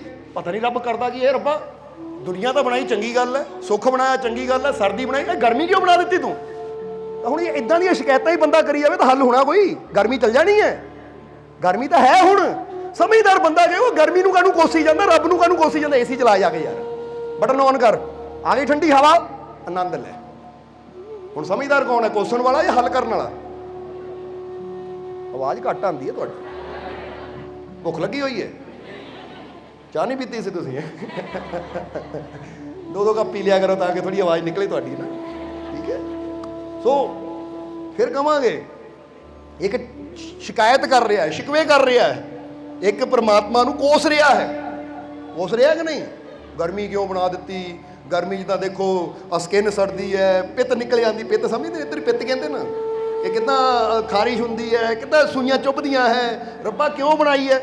ਉਹ ਇੱਕ ਬੰਦਾ ਕਹਿੰਦਾ ਯਾਰ ਕੀ ਆ ਆਪਣੀ એનર્ਜੀ ਇੱਥੇ ਵੇਸਟ ਕਰੀ ਜਾਂਦਾ, ਉੱਠ ਕੇ ਇਹਨੂੰ ਬਟਨ ਹੀ ਦੁਬਾਰਾ ਦੇ ਏਸੀ ਦਾ, ਬਟਨ ਔਨ ਕਰ ਲਾ, ਪੱਖਾ ਹੀ ਚਲਾ ਲਾ, ਕੂਲਰ ਚਲਾ ਲੈ, ਉਹ ਠੰਡੀ ਹਵਾ ਆਏਗੀ ਤਾਂ ਆਪੀ ਗਰਮੀ ਦੂਰ ਹੋ ਜਾਏਗੀ। ਸ਼ਿਕਾਇਤਾਂ ਕਰਨ ਨਾਲ ਹੱਲ ਨਹੀਂ ਹੁੰਦੇ। ਹੁਣ ਜਿੰਨੀ ਦੇਰ ਬਹਿ ਕੇ ਸ਼ਿਕਾਇਤ ਕਰੀ ਜਾਣੀ ਹੈ, ਦੁੱਖ ਤਾਂ ਉੱਥੇ ਹੀ ਹੈ, ਗਰਮੀ ਤਾਂ ਉੱਥੇ ਹੀ ਹੈ। ਜੇ ਸ਼ਿਕਾਇਤ ਕਰਨ ਤੋਂ ਪਹਿਲਾਂ ਹੀ ਜਾ ਕੇ ਬਟਨ ਦਬਾ ਦਿੰਦਾ ਤਾਂ ਸ਼ਿਕਾਇਤ ਹੋਣੀ। ਫਿਰ ਕਹਿੰਦੇ ਸ਼ੁਕਰ ਹੈ ਰੱਬਾ ਪੱਖਾ ਬਣਾਇਆ, ਸ਼ੁਕਰ ਹੈ ਰੱਬਾ ਏਸੀ ਬਣਾਇਆ। ਜੇ ਗਰਮੀ ਸੀ ਤਾਂ ਹੱਲ ਵੀ ਤੂੰ ਐਸੀ ਬੰਦੇ ਨੂੰ ਸਮਝਦੀ ਹੱਲ ਬਣਾ ਦਿੱਤਾ, ਤੇਰਾ ਸ਼ੁਕਰ ਹੈ। ਜੇ ਪਿਆਸ ਬਣਾਈ ਹੈ ਤਾਂ ਪਾਣੀ ਵੀ ਤੂੰ ਬਣਾਇਆ, ਉਹਦਾ ਹੱਲ ਬਣਾਇਆ। ਜੇ ਭੁੱਖ ਦਿੱਤੀ ਹੈ ਤਾਂ ਭੋਜਨ ਵੀ ਦਿੱਤਾ ਹੈ। ਸ਼ੁਕਰ ਹੈ ਤੇਰਾ ਤੇ ਹਰ ਮੁਸ਼ਕਿਲ ਦਾ ਹੱਲ ਤੂੰ ਤਿਆਰ ਕੀਤਾ ਹੈ। ਔਰ ਜਿਹੜਾ ਸਮਝਦਾਰ ਉਹ ਹੱਲ ਵੱਲ ਜਾਂਦਾ ਹੈ, ਉਹ ਸ਼ਿਕਵੇ ਸ਼ਿਕਾਇਤਾਂ ਵੱਲ ਜਾ ਕੇ ਆਪਣਾ ਟਾਈਮ, ਆਪਣੀ એનર્ਜੀ ਵੇਸਟ ਕਹਿ ਦਿਓ ਨਹੀਂ ਕਰਦਾ। ਸਮਝਦੇ ਹੋ ਕਿ ਨਹੀਂ? ਹੁਣ ਸਮਝ ਲੈ ਇੱਕ ਖਿਲਾੜੀ ਨੇ ਖੇਡਣ ਜਾਣਾ ਹੋਵੇ, ਟੀਮਾਂ ਦਾ ਮੈਚ, ਫਾਈਨਲ ਮੈਚ ਹੈ, ਤਾਂ ਇੱਕ ਖਿਲਾੜੀ ਬਹਿ ਕੇ ਗਰਾਊਂਡ 'ਚ ਏਦਾਂ ਬਹਿ ਜਾਵੇ, ਓਏ ਕੀ ਕਰ ਲੈ, ਮੱਥੇ ਹੱਥ ਰੱਖ ਕੇ ਬੈਠਾ, ਕੀ ਹੋਇਆ? ਮੈਂ ਸੋਚ ਰਿਹਾ ਯਾਰ ਜਿੱਤਾਂਗੇ ਕਿ ਹਾਰਾਂਗੇ। ਜੇ ਹਾਰ ਗਏ ਫਿਰ ਕੀ ਬਣੂਗਾ? ਘਰ 'ਚ ਬੜੀ ਬੇਇੱਜ਼ਤੀ ਹੋਣੀ ਹੈ, ਦੇਸ਼ 'ਚ ਬੜੀ ਬੇਇੱਜ਼ਤੀ ਹੋਣੀ ਹੈ, ਸਾਰਿਆਂ ਨੇ ਕਹਿਣਾ ਟੀਮ ਹਾਰ ਗਈ, ਫਾਈਨਲ 'ਚ ਪਹੁੰਚ ਕੇ ਹਾਰ ਗਏ ਤੁਸੀਂ, ਮੈਨੂੰ ਤਾਂ ਟੈਨਸ਼ਨ ਬੜੀ ਹੈ ਯਾਰ, ਕੀ ਬਣੇਗਾ? ਤਾਂ ਜਿਹੜਾ ਸਮਝਦਾਰ ਬੰਦਾ ਹੋਵੇਗਾ ਬਣੇਗਾ ਬਾਅਦ ਚੋਂ। ਪਹਿਲਾਂ ਉੱਠ ਕੇ ਨਾ ਸੋਚਣ 'ਚ ਜਿਹੜਾ ਟਾਈਮ ਖਰਾਬ ਕਰ ਰਿਹਾ, ਇੱਦਾਂ ਹੀ ਸੋਚਦਾ ਰਿਹਾ, ਫਿਰ ਤਾਂ ਹਾਰ ਪੱਕੀ ਹੈ। ਉਹ ਇਹ ਸੋਚਣਾ ਛੱਡ, ਉੱਠ ਕੇ ਪੂਰੀ ਜਾਨ ਲਗਾ ਦੇ, ਜਿੱਤਣ ਵਾਸਤੇ ਪੂਰੀ ਜਾਨ ਲਗਾ ਦੇ। ਬੈਸਟ ਕਰ, ਆਪਣੇ ਵੱਲੋਂ ਇਹ ਕਹਿ ਕਿ ਮੈਂ 100% ਕੋਸ਼ਿਸ਼ ਕੀਤੀ, ਬਾਕੀ ਹਾਰ ਜਾਂ ਜਿੱਤਣਾ ਇਹ ਬਾਅਦ ਚੋਂ ਦੇਖਿਆ ਜਾਏਗਾ। ਕਿਉਂਕਿ ਮੈਨੂੰ ਇਹ ਤਸੱਲੀ ਹੋਣੀ ਚਾਹੀਦੀ ਕਿ ਮੇਰੇ ਵੱਲੋਂ ਕਮੀ, ਮੈਂ ਬੈਸਟ ਕੀਤਾ। ਹੁਣ ਜਿਹੜਾ ਬੈਸਟ ਕਰਨ ਦੀ ਕੋਸ਼ਿਸ਼ ਕਰਦਾ ਹੈ ਵੇ ਕਾਮਯਾਬੀ ਵੀ ਇਹਨੂੰ ਮਿਲਦੀ ਹੈ। ਅੱਛਾ ਸਮਝ ਲਓ, ਦੋ ਟੀਮਾਂ ਖੇਡ ਰਹੀਆਂ ਹੈ, ਇੱਕ ਇੰਗਲੈਂਡ ਖੇਡ ਰਿਹਾ ਹੈ, ਇੱਕ ਇੰਡੀਆ ਖੇਡ ਰਹੀ ਹੈ। ਹੁਣ ਕਿਹੜੀ ਜਿੱਤੇਗੀ? India ਜਿੱਤੇਗੀ, England ਜਿੱਤੇਗੀ? ਹੈ ਕੌਣ ਜਿੱਤੇਗੀ? ਆਵਾਜ਼ ਹੈ ਕੀ ਗਿਆ? ਹੁਣ ਇੰਡੀਆ ਤਾਂ ਗਿਆ ਕਿ ਕਿਉਂਕਿ ਇੰਡੀਆ 'ਚ ਬੈਠੇ ਆ ਨਾ ਅਸੀਂ, ਫਿਰ ਬੰਦੇ ਦਾ ਧਿਆਨ ਜਾਂਦਾ ਇੰਡੀਆ ਜਿੱਤੇਗੀ। ਤਾਂ ਕੀ ਵਾਕਈ ਇੰਡੀਆ ਖੇਡ ਰਹੀ ਹੈ, ਇੰਗਲੈਂਡ ਖੇਡ ਰਹੀ ਹੈ? ਕਿਹੜੀ ਜਿੱਤੇਗੀ ਟੀਮ? ਹੁਣ ਇੱਥੇ ਕੁਦਰਤ ਦੋਨਾਂ ਪਾਸੇ ਨਿਊਟਰਲ ਹੈ। ਹੁਣ ਇਹ ਨਹੀਂ ਕਿ ਬੰਦਾ ਕਹੇ ਹੇ ਰੱਬਾ, ਹੇ ਪ੍ਰਮਾਤਮਾ ਇੰਡੀਆ ਜਿਤਾ ਦੇ, ਤਾਂ ਤੁਹਾਡੀਆਂ ਦੁਆਵਾਂ ਇੰਡੀਆ ਨੂੰ ਜਿਤਾ ਦੇਣਗੀਆਂ। ਅਗਰ ਇੰਡੀਆ ਬੈਸਟ ਖੇਲੇਗੀ ਤਾਂ ਜਿੱਤੇਗੀ, ਫਿਰ ਰੱਬ ਉਹਨਾਂ ਦਾ ਸਾਥ ਦੇਗਾ। ਤਾਂ ਜੇ ਬੈਸਟ ਹੀ ਨਹੀਂ ਖੇਡੇਗੀ ਤਾਂ ਫਿਰ ਉਹਦੀ ਜਿੱਤ ਹੋਏਗੀ। ਉਹ ਦੱਸਣਾ ਕੀ ਚਾਹੁੰਦੇ ਕਿ ਮਿਸਾਲ ਦੇ ਰਹੇ ਹੈ ਕਿ ਕੁਦਰਤ ਕਹਿੰਦੀ ਹੈ ਤੂੰ ਬੈਸਟ ਕਰ, ਤੈਨੂੰ ਜਿੱਤ ਵੀ ਉਹਨੂੰ ਮਿਲੇਗੀ ਜੋ ਪੂਰੀ ਮਿਹਨਤ ਕਰੇਗਾ। ਹੁਣ ਜੇ ਤੁਸੀਂ ਜੀਵਨ 'ਚ ਜਿੱਤਣਾ ਚਾਹੁੰਦੇ ਹੋ ਤਾਂ ਚੈੱਕ ਕਰੋ, ਕੁਦਰਤ ਦਾ ਨਿਯਮ ਹੈ ਜੋ ਪੂਰੀ ਜਾਨ ਲਗਾ ਦੇਗਾ, ਮਿਹਨਤ ਕਰੇਗਾ, ਕਾਮਯਾਬੀ ਵੀ ਉਹਨੂੰ ਮਿਲੇਗੀ। ਜੇ ਅੱਜ ਸਾਨੂੰ ਕਾਮਯਾਬੀ ਨਹੀਂ ਮਿਲੀ, ਜੇ ਅੱਜ ਸਾਨੂੰ ਸਫਲਤਾ ਨਹੀਂ ਮਿਲੀ, ਜੇ ਅੱਜ ਅਸੀਂ ਪੇਪਰਾਂ 'ਚੋਂ ਪਾਸ ਨਹੀਂ ਹੋਏ, ਤੇ ਇਹਦਾ ਮਤਲਬ ਮੈਂ ਆਪਣਾ ਬੈਸਟ ਹਾਲੇ ਤੱਕ ਕੀਤਾ ਹੀ ਨਹੀਂ। ਹੁਣ ਇੱਥੇ ਦੋਸ਼ ਆਂਡੀਆਂ ਗੁਆਂਢੀਆਂ ਦਾ ਨਹੀਂ ਹੈ, ਰੱਬ ਦਾ ਨਹੀਂ ਹੈ। ਇੱਥੇ ਦੋਸ਼ ਮੇਰਾ ਹੈ ਕਿ ਹਾਲੇ ਇਹਦਾ ਮਤਲਬ ਮੇਰੇ ਅੰਦਰ ਕੋਈ ਨਾ ਕੋਈ ਕੀ ਸੀ। ਇਹ ਰਾਜ ਦੱਸ ਰਹੇ ਆ ਤੁਹਾਨੂੰ, ਇਹਲੇ ਨਿੰਦਣਾ ਨਹੀਂ ਕਿਸੇ ਨੂੰ, ਸਮਝਦੇ ਹੋ ਕਿ ਨਹੀਂ? ਕਿਉਂਕਿ ਅਸੀਂ ਫਿਰ ਕਵਾਂਗੇ ਹਰ ਚੀਜ਼ ਨੂੰ ਪਾਣ ਦੇ ਕੁਝ ਨਿਯਮ ਹੁੰਦੇ ਆ। ਹਰ ਚੀਜ਼ ਨੂੰ ਪਾਣ ਦੇ ਤੁਹਾਨੂੰ ਸਭ ਕੁਝ ਮਿਲ ਸਕਦਾ ਹੈ। ਹਰ ਚਾਹੇ ਕਿਹੜੀ ਦੁਨੀਆ ਦੀ ਚੀਜ਼ ਹੈ ਜਿਹੜੀ ਨਹੀਂ ਮਿਲ ਸਕਦੀ ਤੁਹਾਨੂੰ ਹਰ ਚੀਜ਼ ਮਿਲ ਸਕਦੀ ਹੈ। ਕਿਉਂਕਿ ਹਰ ਚੀਜ਼ ਨੂੰ ਪਾਣ ਦੇ ਕੁਝ ਨਿਯਮ ਹੁੰਦੇ ਆ। ਬਸ ਉਹਨਾਂ ਨਿਯਮਾਂ ਦੀ ਪਾਲਣਾ ਕਰਨੀ ਸ਼ੁਰੂ ਕਰ ਦਿਓ, ਤੁਹਾਨੂੰ ਉਹ ਚੀਜ਼ ਮਿਲ ਜਾਏਗੀ। ਅਗਰ ਅਸੀਂ ਨਿਯਮ ਤੇ ਹੀ ਨਹੀਂ ਚਲਾਂਗੇ ਤਾਂ ਉਹ ਚੀਜ਼ ਚਾਹੇ ਜਿੰਨੀ ਮਰਜ਼ੀ ਸਾਡੇ ਨੇੜੇ ਹੋਵੇ ਕਦੀ ਸਾਨੂੰ ਮਿਲ। ਇਸ ਲਈ ਤੁਸੀਂ ਦੱਸੋ ਕਿਹੜੀ ਚੀਜ਼ ਹੈ, ਮਤਲਬ ਕਹਿਣ ਦਾ ਮਤਲਬ ਕਹਿਣਾ ਪੁੱਛਣਾ ਚਾਹੁੰਦੇ ਕਿ ਤੁਸੀਂ ਕਿਹੜੀ ਚੀਜ਼ ਪਾਣਾ ਚਾਹੁੰਦੇ ਹੋ। ਅਸੀਂ ਨਿਯਮ ਦੱਸਾਂਗੇ ਕਿਉਂ, ਉਹਨੂੰ ਪਾਣ ਦਾ ਨਿਯਮ ਕੀ ਹੈ। ਤੁਸੀਂ ਉਹਨਾਂ ਨਿਯਮਾਂ ਨੂੰ ਫੋਲੋ ਕਰਨਾ ਸ਼ੁਰੂ ਕਰ ਦਿਓ। ਅਗਰ ਉਹ ਨਾ ਮਿਲੀ ਤਾਂ ਫਿਰ ਕਿਉਂ? ਕਿਉਂਕਿ ਹਰ ਚੀਜ਼ ਨੂੰ ਪਾਣ ਦੇ। ਹੁਣ ਫਰਜ਼ ਕਰੋ ਇੱਕ ਬੰਦੇ ਨੇ ਅੰਬ ਦਾ ਬ੍ਰਿਕਸ਼ ਲਾਣਾ ਹੈ, ਤਾਂ ਅੰਬ ਦਾ ਪੇੜ ਲਾਣ ਦੇ ਕੁਝ ਨਿਯਮ ਹੈ ਕਿ ਇਹਨੂੰ ਇਦਾਂ ਦੀ ਜ਼ਮੀਨ 'ਚ ਲਾਣਾ ਪੈਣਾ, ਇਹਨੂੰ ਆਹ ਖਾਦ ਦੇਣੀ ਪੈਣੀ, ਇਹਨੂੰ ਇੰਨਾ ਪਾਣੀ ਦੇਣਾ ਪੈਣਾ ਹੈ। ਜੇ ਆਪਾਂ ਉਹ ਨਿਯਮ ਨੂੰ ਪੂਰਾ ਕਰਾਂਗੇ ਤਾਂ ਪੇੜ ਤੋਂ ਅੰਬ ਵੀ ਸਾਨੂੰ, ਫਲ ਵੀ ਸਾਨੂੰ ਇੱਕ ਦਿਨ ਮਿਲਣਗੇ। ਤਾਂ ਸੇਬ ਦਾ ਪੇੜ ਲਾਣ ਦੇ ਕੁਝ ਅਲੱਗ ਨਿਯਮ ਹੁੰਦੇ, ਉਹ ਅੰਬ ਵਾਲੇ ਨਿਯਮ ਨਹੀਂ ਹੈ। ਕਿਉਂਕਿ ਸੇਬ ਦੇ ਬੂਟੇ ਦੇ ਅਲੱਗ ਨਿਯਮ ਹੈ ਔਰ ਅੰਬ ਦੇ ਪੌਦੇ ਦੇ ਅਲੱਗ ਨਿਯਮ ਹੈ। ਔਰੇਂਜ ਦਾ ਪੌਦਾ ਲਾਣਾ ਹੋਵੇ ਉਹਦੇ ਅਲੱਗ ਨਿਯਮ ਹੈ। ਕਿਸੇ ਹੋਰ ਫਰੂਟ ਦਾ ਪੌਦਾ ਲਾਣਾ ਹੋਵੇ ਤਾਂ ਹਰ ਇੱਕ ਪੌਦੇ ਦੇ ਇੱਕ ਨਿਯਮ ਹੈ। ਤਾਂ ਹੀ ਤੁਸੀਂ ਦੇਖਦੇ ਹੋ ਨਾ ਕਿ ਸੇਬ ਹਮੇਸ਼ਾ ਠੰਡੀਆਂ ਜਗ੍ਹਾ 'ਚ ਹੁੰਦਾ ਹੈ ਤਾਂ ਅੰਬ ਹਮੇਸ਼ਾ ਗਰਮ ਜਗ੍ਹਾ 'ਚ ਹੁੰਦਾ ਹੈ। ਪਰ ਉਹ ਸਮਝਦੇ ਹੋ ਕਿ ਨਹੀਂ? ਕਿਉਂਕਿ ਨਿਯਮ ਹੈ। ਹੁਣ ਜੇ ਬੰਦਾ ਕਹੇ ਕਿ ਨਿਯਮ ਮੈਂ ਅੰਬ ਵਾਲੇ ਫੋਲੋ ਕਰਾਂ ਤਾਂ ਮਿਲੇ ਮੈਨੂੰ ਸੇਬ, ਕਦੀ ਹੋ ਸਕਦਾ? ਫਿਰ ਜੇ ਮੈਨੂੰ ਸੇਬ ਚਾਹੀਦਾ ਹੈ ਤਾਂ ਮੈਨੂੰ, ਜੇ ਸੇਬ ਦਾ ਪੇੜ ਲਾਣਾ ਤਾਂ ਮੈਨੂੰ ਉੱਦਾਂ ਦਾ ਵਾਤਾਵਰਨ ਤਿਆਰ ਕਰਨਾ ਪੈਣਾ ਕਿ ਸੇਬ ਪੈਦਾ ਹੋ ਸਕੇ। ਜੇ ਮੈਨੂੰ ਜਿਹੜਾ ਫਰੂਟ ਚਾਹੀਦਾ ਮੈਨੂੰ ਉੱਦਾਂ ਦਾ ਵਾਤਾਵਰਨ ਪੈਦਾ ਕਰਨਾ ਪੈਣਾ ਕਿ ਉਹ ਫਰੂਟ। ਨਿਯਮ। ਹੁਣ ਅਸੀਂ ਜੇ ਰੱਬ ਨੂੰ ਪਾਣਾ ਚਾਹੁੰਦੇ ਆ ਤਾਂ ਰੱਬ ਨੂੰ ਪਾਣ ਦੇ ਵੀ ਕੁਝ ਨਿਯਮ ਹੈ। ਅਗਰ ਉਹ ਨਿਯਮਾਂ ਨੂੰ ਅਸੀਂ ਸਮਝ ਲਈਏ, ਉਹਨਾਂ ਨਿਯਮਾਂ ਤੇ ਚੱਲੀਏ ਤਾਂ ਰੱਬ ਰੂਪੀ ਫੁੱਲ ਵੀ ਸਾਡੇ ਜੀਵਨ 'ਚ ਖਿਲੇਗਾ। ਜਾਂ ਕਹਿ ਲਓ ਜੇ ਅਸੀਂ ਤੰਦਰੁਸਤੀ ਪਾਣਾ ਚਾਹੁੰਦੇ ਆ ਤਾਂ ਤੰਦਰੁਸਤੀ ਨੂੰ ਪਾਣ ਦੇ ਵੀ ਕੁਝ ਨਿਯਮ ਹੈ। ਬੋਲੋ ਸਮਝਦੇ ਹੋ ਕਿ ਨਹੀਂ? ਹੁਣ ਫਰਜ਼ ਕਰੋ ਇੱਕ ਬੰਦਾ ਕਹਿੰਦਾ ਮੇਰਾ weight ਬੜਾ ਜ਼ਿਆਦਾ ਹੈ, ਮੈਂ ਥੋੜਾ ਸਲਿਮ ਹੋਣਾ ਚਾਹੁੰਦਾ, ਪਤਲਾ ਹੋਣਾ ਚਾਹੁੰਦਾ, ਤਾਂ ਉਹਦੇ ਵੀ ਕੁਝ ਨਿਯਮ ਹੈ ਕਿ ਭਾਈ ਮਿੱਠਾ ਛੱਡ ਦੇ, ਆ ਨਮਕ ਦੀ ਮਾਤਰਾ ਘਟਾ, ਆ ਮੈਦਾ ਖਾਣਾ ਬੰਦ ਕਰ ਦੇ। ਕਿਉਂਕਿ ਕਹਿੰਦੇ ਆ ਨਾ ਕਿ 3 ਜ਼ਹਿਰ ਹੈ। ਤੁਸੀਂ ਕਦੀ ਸਰਚ ਕਰਿਓ ਕਿ 3 ਵਾਈਟ ਪੋਇਜ਼ਨ, 3 ਸਫੇਦ ਜ਼ਹਿਰ ਕਿਹੜੇ ਹੈ, ਤਾਂ ਜ਼ਿਆਦਾਤਰ ਇਹ 3 ਚੀਜ਼ਾਂ ਦਾ ਨਾਮ ਆਏਗਾ। ਜਦੋਂ ਆਪਾਂ ਕਹਾਂਗੇ ਨਾ ਸਫੇਦ ਜ਼ਹਿਰ ਤਾਂ ਉਹ 'ਚ ਆਏਗਾ ਮੈਦਾ, ਨਮਕ ਔਰ ਚੀਨੀ। ਚੀਨੀ ਯਾਨੀ ਸ਼ੂਗਰ, ਜੋ ਵਾਈਟ ਸ਼ੂਗਰ। ਇਹ 3 ਜ਼ਹਿਰ ਮੰਨੇ ਜਾਂਦੇ ਬੋਡੀ ਵਾਸਤੇ ਕਿ ਜਦੋਂ ਬੋਡੀ ਜਾਂਦੇ ਆ ਤਾਂ ਫਾਇਦਾ ਘੱਟ ਦਿੰਦੇ ਆ ਤਾਂ ਨੁਕਸਾਨ। ਤਾਂ ਬੰਦਾ ਜੋ ਖਾਂਦਾ ਮੈਦੇ ਵਾਲੀ ਚੀਜ਼ਾਂ ਬੰਦਾ ਜ਼ਿਆਦਾ ਖਾਂਦਾ। ਜੇ ਸਲਾਦ ਵੀ ਖਾਣਾ ਹੋਵੇ ਨਾ ਹੈਲਦੀ, ਉਹ ਯਾਰ ਨਮਕ ਤਾਂ ਪਾ ਦੇ ਇੱਥੇ। यानी वो सलाद का भी सारा मज़ा खराब कर दिंदा, ਉਹਦੀ ਸਾਰੀ जो ਉਹਦੇ ਅੰਦਰ ਵਿਟਾਮਿਨਸ ਹੁੰਦੇ ਆ, ਜੋ ਉਹਦੀ ਜੋ ਹੁੰਦੀ ਨਾ ਨਮਕ ਪਾ ਕੇ ਉਹਨੂੰ ਵੀ, ਕਿਉਂਕਿ ਬੰਦਾ ਸਵਾਦ ਦੇਖਦਾ, ਬੰਦਾ ਨਿਯਮ ਨਹੀਂ ਦੇਖਦਾ ਕਿ ਹੈਲਥ ਦੇ ਨਿਯਮ ਕੀ ਹੈ। ਸਮਝਦੇ ਹੋ ਕਿ ਨਹੀਂ? और जो हेल्थ चाहिए है तो अच्छे नियम अपनाओ। हेल्थ का नियम है कि रोटी खा ली है तो 45 मिनट 1 घंटे तक पानी नहीं पीना, पर बंदा की है रोटी खांदा खांदा नाल ठंडा ठंडा पानी आण दे यार, पानी आण दे। वो जिद्दां ही पानी अंदर जाता सारा जिद्दां दसी दा ना अंदर जठर अग्नि है, वो अग है अंदर तुहाडे, इहनूं ना ये जिहड़ा नाभि केंद्र है, जरा हुण गौर करना, इत्थे अग्नि चक्कर काम करदा है अपना, इसलिए ये अग्नि तत्व के नाल जुड़िया साडा चक्कर है, मणिपुर चक्कर जिन्हों अग्नि कंट्रोल करती है, क्योंकि इत्थे ही सारी चीज़ जाके पचती है कि नहीं। आप खाना खाते कित्थे जांदा, पानी पींदे, जूस पींदे, दुध घे जो खाते हैं इत्थे जाके पचदा है। हुण पचाण वास्ते अग की लोड़ हुंदी है, पर जिद्दां ही ठंडा पानी पी लैंदे तो अग नूं जाके वो खत्म कर दिंदा, तो खाना उद्दां ही अंदर बचिया रहिंदा है, उद्दां ही अंदर फिर फैट बन जाता है। तां ही तो तुसीं देखोगे बंदा सुक्के तो सुक्का भी होएगा पर ढिड बाहर निकलिया होएगा ਉਹਦਾ। मजाक की गल नहीं, खड़ा करके देख लो तो किसी ने नहीं कर ली भावें, पतले तो पतला बंदा भी ना पेट ऐ होएगा।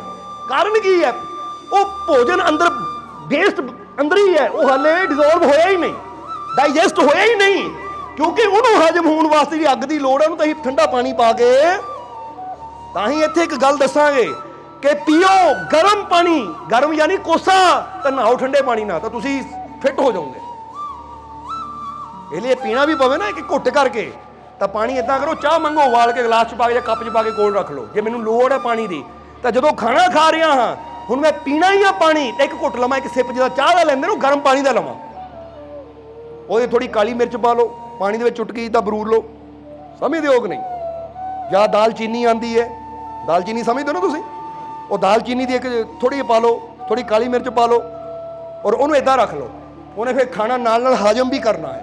पर यह भी नहीं कि वो भी तुसी पूरा गिलास पीओ, लै भी प्यास लगे पूरा गिलास नहीं, वो भी सिप सिप करके लेना है। समझते हो कि नहीं? वो इदा नहीं उपाय करो, और जो भी नहाने का मौका मिले ठंडे पानी नाल, ये गल याद रखना तुसी, क्योंकि जदों दा असीं अंदर ये चीज़ नूं समझिया ना, तो हुण असीं किसी भी कंट्री चले जाइए, किते भी चले जाइए, ये राज दीयां गल्लां दसी दियां नहीं, पर अज दसन लगे हैं कि असीं हमेशा ठंडे पानी नहाईदा है। जे बर्फ भी पैंदी होवे ना, बर्फ भी पैंदी हो भी असीं देखना थोड़ा टाइम जरूर लगता, हाँ हाँ ठंडा ठंडा ठंडा, पर एक बार पै गया ना तो बॉडी बाद चो इदा रोम रोम खुल जाता, मज़ा आ जाता है, एनर्जी मिलती है। और ये भी गल याद रखना, जो ठंडे पानी नहाते हैं ना तो तुहाडी बॉडी मजबूत होती है, स्ट्रोंग होती है। जो तुसीं गर्म पानी नहाते हो तो की होंदा है, कभी देखिया हो तुसीं किसी ना भूमड़े नूं लैके, भूमड़ा यानी बैलून पंजाबी च भूमड़ा हो जाता है, उदा हिंदी च गुब्बारा हो जाता है। किसी बैलून नूं लैके ना तुसीं गर्म पानी च पा दिओ, तुसीं देखो वो ढिल्ला जिहा हो जाएगा, तो स्किन उसकी ढिल्ली हो जाएगी। पर जिसले ठंडे च पाओगे ना टाइट हो जाना, उन्हें ठंडे च पाओगे तो उन्हें सख्त हो जाना है, थोड़ा जिहा टाइट हो जाना है। ਇਹਦਾ मतलब कि ठंडे पानी नहाते ਤੁਹਾਡੀ बॉडी टाइट होंदी है, ਤੁਸੀਂ गर्म पानी नहाते हो ਤੁਹਾਡੀ बॉडी ढिल्ली पै जाती है, और बाद चो ਉਹੀ ढिल्ली झुर्रियां बन के मांस ढिलकना शुरू हो जाता है। फिर बंदा कहता फेशियल करो जी, मुंह लटक गया मेरा। समझना जरा, हस लो, थोड़ा हसन की गल ही है, क्योंकि सत्संग में ज्ञान भी दिता जाता, अंदरला भी तो बाहरला भी। पर जिसले ठंडे पानी नहाओगे तो फिर एक गल याद रखो, ठंडे पानी ना फेस धोवो ना, फेस खिल भी जाएगा, और फेस से झुर्रियां भी जल्दी नहीं आनी है, क्योंकि जिन्ना ठंडा हो सके बर्फ वाला पानी लैके फेस नूं धो, तुसीं देखो स्किन टाइट हो जाएगी, आ झुर्रियां जिहड़ियां पैंदियां, रिंकल पैने बंद हो जाणगे। कोई फेशियल कराउण दी लोड़ नहीं, कोई ਲੱਖਾਂ रुपया हज़ारां रुपया खर्चण दी लोड़ नहीं। पर फिक्र ना करो, जिन्हें ब्यूटी पार्लर टेंशन नहीं लैनी, ये ना सोचण मालक ने ब्यूटी पार्लर ही बंद करा देनी। सो दसना की चाहते हैं असीं कि असीं तुहाडे जीवन नूं ऐसा बनाना चाहते कि तुहानूं पता होवे कि तुहाडे अंदर ही कुदरत ने शक्तियां रखियां होईयां, पर असीं इस्तेमाल नहीं करते। कदी तुसीं देखिया वैसे गौर कीती कदी? अज कई कहते हैं ना कि लै बई जागण वास्ते जाग के मैनूं चाह दा कप चाहिदा सवेरे सवेरे, फिर मेरी अख खुलदी है। ये कहते सवेरे उठ के ना पानी के ठंडे शावर थले या ठंडा पानी बाल्टी च भर के सवेरे उठ के नहा के देखो, उद्दां ही बंदा एनर्जिक हो जाता, उद्दां ही बंदे दी एनर्जी आ जाती है। तुसीं जिन्ने मर्जी थके होवो ना, घर जांदियां ही मूँह ते पानी के छिट्टे मारो तो मूँह धोंदे ही तुहानूं फ्रैश फ्रैश फील होना शुरू हो जाता। कारण की है कि तुहाडी बॉडी 5 तत्तां तो बनी हुई है, और 5 तत्तां तो बनी तुहाडी ये बॉडी, ये शरीर जदों 5 तत्तां दे संपर्क च आंदा है तो उन्हां दी एनर्जी तुहानूं मिलनी शुरू हो जाती है। कदी कदी टाइम कढ के नंगे पैरी पृथ्वी ते खड़े होया करो, ਜਾਂ ਪ੍ਰਿਥਵੀ ਤੇ ਬੈਠਿਆ ਕਰੋ ਬਿਨਾਂ ਕੋਈ ਚਾਦਰ ਵਿਛਾਇਆ। ਗੱਲ ਯਾਦ ਰੱਖਣਾ ਹੈ। ਕਦੀ ਕਦੀ ਨਾ ਇਹ ਤੁਸੀਂ ਕਰਕੇ ਦੇਖਿਆ ਕਰੋ, ਮਿੱਟੀ ਦੇ ਟੱਚ 'ਚ ਰਹੋ। ਕਦੀ ਕਦੀ ਖੁੱਲੇ 'ਚ ਖੜ ਕੇ ਲੰਬੇ ਸਾਹ ਲਓ, ਹਵਾ ਨੂੰ ਆਪਣੀ ਅੰਦਰ ਜਾਣ ਦਿਓ। ਕਦੀ ਕਦੀ ਟਾਈਮ ਕੱਢ ਕੇ ਸਵੇਰੇ ਸਵੇਰੇ ਅਗਰ ਟਾਈਮ ਮਿਲੇ ਤਾਂ ਸੂਰਜ ਦੀ ਰੋਸ਼ਨੀ ਦੀਆਂ ਕਿਰਨਾਂ, ਕਿਉਂਕਿ ਅਗਨੀ ਤੱਤ ਸਾਨੂੰ ਸੂਰਜ ਤੋਂ ਹੀ ਮਿਲਦਾ ਹੈ। ਸਮਝਦੇ ਹੋ ਕਿ ਨਹੀਂ? ਇਹਦੇ ਸੰਪਰਕ 'ਚ ਆਉਣ ਨਹੀਂ ਤੁਹਾਡੀ ਬਾਡੀ ਨੂੰ ਇੰਨੀ એનર્ਜੀ ਮਿਲ ਜਾਣੀ ਹੈ ਕਿ 5 ਤੱਤਾਂ ਤੋਂ ਤੁਹਾਡੀ ਬਾਡੀ ਬਣੀ। ਜਦੋਂ 5 ਤੱਤਾਂ ਦੇ ਸੰਪਰਕ 'ਚ ਤੁਸੀਂ ਆ ਗਏ ਤਾਂ ਤੁਹਾਨੂੰ ਉਦਾਂ ਹੀ ਲੱਗਣਾ ਕਿ ਮੈਂ એનર્ਜੀ ਨਾਲ ਭਰ ਗਿਆ। ਮੈਨੂੰ ਇਦਾਂ ਲੱਗਦਾ ਮੇਰੇ ਅੰਦਰ ਇੱਕ ਨਵੀਂ ਜਾਨ ਆ ਗਈ, ਇਦਾਂ ਫੀਲ ਹੋਏਗਾ ਤੁਹਾਨੂੰ। ਨਹੀਂ ਤਾਂ ਅੱਜ ਹੀ ਕਰਕੇ ਦੇਖਿਓ, ਜਦੋਂ ਥੱਕੇ ਹਾਰੇ ਹੋਵੋਗੇ ਨਾ, ਠੰਡੇ ਪਾਣੀ, ਗਰਮ ਪਾਣੀ ਨਾਲ ਨਹੀਂ, ਠੰਡੇ ਪਾਣੀ ਨਹਾ ਕੇ ਦੇਖਿਓ, ਤੁਹਾਨੂੰ ਲੱਗੇਗਾ ਮੈਂ ਫਰੈਸ਼ ਹੋ ਗਿਆ, ਕਿ ਜਾਨ ਜੀ ਆ ਗਈ ਮੇਰੇ ਸਰੀਰ 'ਚ। ਕਿਉਂਕਿ 70-72% ਕਹਿੰਦੇ ਨਾ, ਸਾਇੰਸ ਵੀ ਕਹਿੰਦੀ ਕਿ 70 ਤੋਂ 72% ਬੰਦੇ ਅੰਦਰ ਪਾਣੀ ਹੈ। ਜਦੋਂ ਪਾਣੀ ਦੇ ਸੰਪਰਕ 'ਚ ਅਸੀਂ ਆਉਂਦੇ ਹਾਂ ਤਾਂ ਫਿਰ ਪਾਣੀ ਤੋਂ એનર્ਜੀ ਸਾਨੂੰ ਮਿਲਦੀ ਹੈ। ਤਾਂ ਹੀ ਤਾਂ ਕਿਤੇ ਪਾਣੀ ਵਗਦਾ ਹੋਵੇ, ਕਿਤੇ ਝਰਨਾ ਡਿੱਗਦਾ ਹੋਵੇ, ਕਿਤੇ ਨਦੀ ਹੋਵੇ, ਉਹਦੀ ਕਲਕਲ ਦੀ ਆਵਾਜ਼, ਕਿਤੇ ਸਮੁੰਦਰ ਦੀਆਂ ਲਹਿਰਾਂ, ਜੋ ਅੱਖਾਂ ਬੰਦ ਕਰਕੇ ਬਹਿ ਜਾਓ, ਉੱਤੇ ਬੜੀ ਸ਼ਾਂਤੀ ਮਿਲਦੀ ਬੰਦੇ ਨੂੰ। ਕਿਉਂਕਿ ਅੰਦਰਲੇ ਪਾਣੀ ਨਾਲ ਉਹਦਾ ਜੁੜਾਵ ਹੁੰਦਾ ਤਾਂ ਬੰਦੇ ਨੂੰ ਬੜੀ ਖੁਸ਼ੀ ਫੀਲ ਹੁੰਦੀ ਹੈ। ਪਰ ਅੱਜ ਬੰਦਾ ਪਤਾ ਖੁਸ਼ੀ ਕਿੱਥੇ ਲੱਭਦਾ ਹੈ? ਕਮਰੇ 'ਚ ਬੰਦ ਹੋ ਗਿਆ, ਟੀਵੀ ਲਾ ਦਿਓ ਯਾਰ, ਕੋਈ ਫਿਲਮ ਦੇਖਦੇ ਆ। ਫਿਰ ਬਾਅਦ 'ਚੋਂ ਕਹਿੰਦਾ ਖੁਸ਼ੀ ਨਹੀਂ ਮਿਲਦੀ, એનર્ਜੀ ਨਹੀਂ ਮਿਲਦੀ। ਆ ਟੀਵੀਆਂ ਤੋਂ ਥੋੜੀ એનર્ਜੀ ਮਿਲਣੀ ਹੈ, ਕਿਉਂਕਿ ਟੀਵੀ ਤੋਂ ਤਾਂ ਤੂੰ ਬਣਿਆ ਹੀ ਨਹੀਂ ਹੈ। ਟੀਵੀ ਤੋਂ ਟੀਵੀ ਦੀ ਬਿਮਾਰੀ ਜ਼ਰੂਰ ਮਿਲ ਸਕਦੀ ਹੈ। ਤੇ ਬੰਦਾ ਕਹਿੰਦਾ ਮੈਨੂੰ ਟੀਵੀ ਹੋ ਗਈ, ਉਹ ਹਰ ਵੇਲੇ ਟੀਵੀ ਦੇਖਦਾ ਰਹਿੰਦਾ, ਟੀਵੀ ਹੋਣੀ ਹੈ। ਕਿਉਂਕਿ ਜੋ ਦੇਖਣਾ ਹੈ ਹੋਣਾ ਵੀ ਤਾਂ ਕਹਿ ਦਿਓ। ਇਸ ਕਰਕੇ ਜੇ ਕੁਦਰਤ ਦੇ ਸੰਪਰਕ 'ਚ ਰਵਾਂਗੇ, ਫਿਰ ਕੁਦਰਤ ਨੇਚਰ ਯਾਨੀ ਪਰਮਾਤਮਾ, ਜੇ ਪਰਮਾਤਮਾ ਦੇ ਸੰਪਰਕ 'ਚ ਰਵਾਂਗੇ ਤਾਂ ਪਰਮਾਤਮਾ ਸਾਡੇ ਨੇੜੇ। ਔਰ ਹਿਮਾਚਲ ਵਾਲੇ ਦਾ ਅਸੀਂ ਕਹਾਂਗੇ ਬੜੇ ਕਿਸਮਤ ਵਾਲੇ, ਕਿੱਦਾਂ ਇਹ ਪਹਾੜਾਂ 'ਚ ਰਹਿੰਦੇ ਹੋ ਤੁਸੀਂ, ਕਦੀ ਆਨੰਦ ਲੈ ਲਿਆ ਕਰੋ ਇਹਨਾਂ ਦਾ, ਹਰ ਵੇਲੇ ਅੰਦਰ ਹੀ ਬੈਠੇ ਰਿਹਾ ਕਰੋ। ਕਿਉਂਕਿ ਸਾਨੂੰ ਤਾਂ ਮੌਕਾ ਚਾਹੀਦਾ ਹੁੰਦਾ ਕਿ ਜਦੋਂ ਸਾਡੇ ਕੋਲ 5-7 ਦਿਨ ਹੁੰਦੇ ਆ ਨਾ, ਮੁੰਡਿਆਂ ਨੂੰ ਕਹਿੰਦੇ ਚਲੋ ਨਿਕਲ ਚਲੀਏ ਕੁੱਲੂ ਮਨਾਲੀ, ਚਲੋ ਨਿਕਲ ਚਲੀਏ ਕਿਤੇ ਨਾ ਪਹਾੜਾਂ ਵੱਲ, ਜਿੱਥੇ ਜਾ ਕੇ ਉਹ ਹਰਿਆਲੀ ਦਾ, ਉਹ ਗ੍ਰੀਨਰੀ ਦਾ ਆਨੰਦ ਲਈਏ। ਜ਼ਰਾ ਸਮਝਣਾ, ਹੁਣ ਜੇ ਬਾਹਰਲੀ ਕੰਟਰੀ 'ਚ ਵੀ ਅਸੀਂ ਜਾਂਦੇ ਆ ਨਾ ਤੇ ਲੋਕ ਲੱਭਦੇ ਆ ਨਾ ਕੋਈ ਅੱਛੀ ਆਹ ਜਗ੍ਹਾ ਦੇਖਣ ਵਾਲੀ, ਅਸੀਂ ਪਹਿਲੇ ਗਿਆ ਹੁੰਦਾ, ਲੱਭੋ ਕਿਤੇ ਝਰਨੇ ਹੋਣ, ਕਿਤੇ ਵਾਟਰਫਾਲ ਹੋਵੇ, ਕਿਤੇ ਨਾ ਜੰਗਲ ਹੋਵੇ, ਕਿਤੇ ਪਹਾੜ ਇਦਾਂ ਦੇ ਹੋਣ ਕਿ ਜਿੱਥੇ ਬਹਿ ਕੇ ਮੈਡੀਟੇਸ਼ਨ ਕਰ ਸਕੀਏ, ਬਹਿ ਕੇ ਆਨੰਦ ਲੈ ਸਕੀਏ ਕੁਦਰਤ ਦਾ। ਹੁਣ ਜਿੱਥੇ ਅਸੀਂ ਜਾਣਾ ਹੈ ਨਾ, ਉੱਥੇ ਉਹ ਇਹੀ ਚੀਜ਼ ਲੱਭਦੇ ਆ ਕਿ ਮਾਲਕਾਂ ਨੂੰ ਨੇਚਰ ਪਸੰਦ ਹੈ, ਅਸੀਂ ਨੇਚਰ ਲੱਭਣੀ ਹੈ, ਯਾਨੀ ਕੁਦਰਤੀ ਵਾਤਾਵਰਨ। ਤਾਂ ਬੰਦਾ ਕੀ ਕਹਿੰਦਾ, ਉਹ ਫਲਾਨਾ। ਹੁਣ ਕਦੀ ਵੀ ਗੌਰ ਕਰਨਾ ਤੁਸੀਂ ਕਿ ਅਸੀਂ ਇੰਨੀਆਂ ਕੰਟਰੀਆਂ 'ਚ ਗਏ ਆ, ਚਾਹੇ ਫਰਜ਼ ਕਰੋ ਬੰਦਾ ਕਹਿੰਦਾ ਪੈਰਿਸ ਵਿੱਚ ਐਫਲ ਟਾਵਰ, ਸਾਨੂੰ ਕਿਸੇ ਜਿੱਦਾਂ ਇਤਿਹਾਸਿਕ ਇਮਾਰਤ ਨਾਲ ਫੋਟੋ ਖਿਚਾਉਣ ਦਾ ਕੋਈ ਸ਼ੌਕ ਨਹੀਂ ਹੈ। ਅਸੀਂ ਨਹੀਂ ਕਦੀ ਵੀ ਇੱਥੇ ਗਏ ਇੱਥੇ ਖਿਚਾ ਲਓ, ਜਾਂ ਇੱਥੇ ਗਏ ਤਾਂ ਕੀ ਹੈ।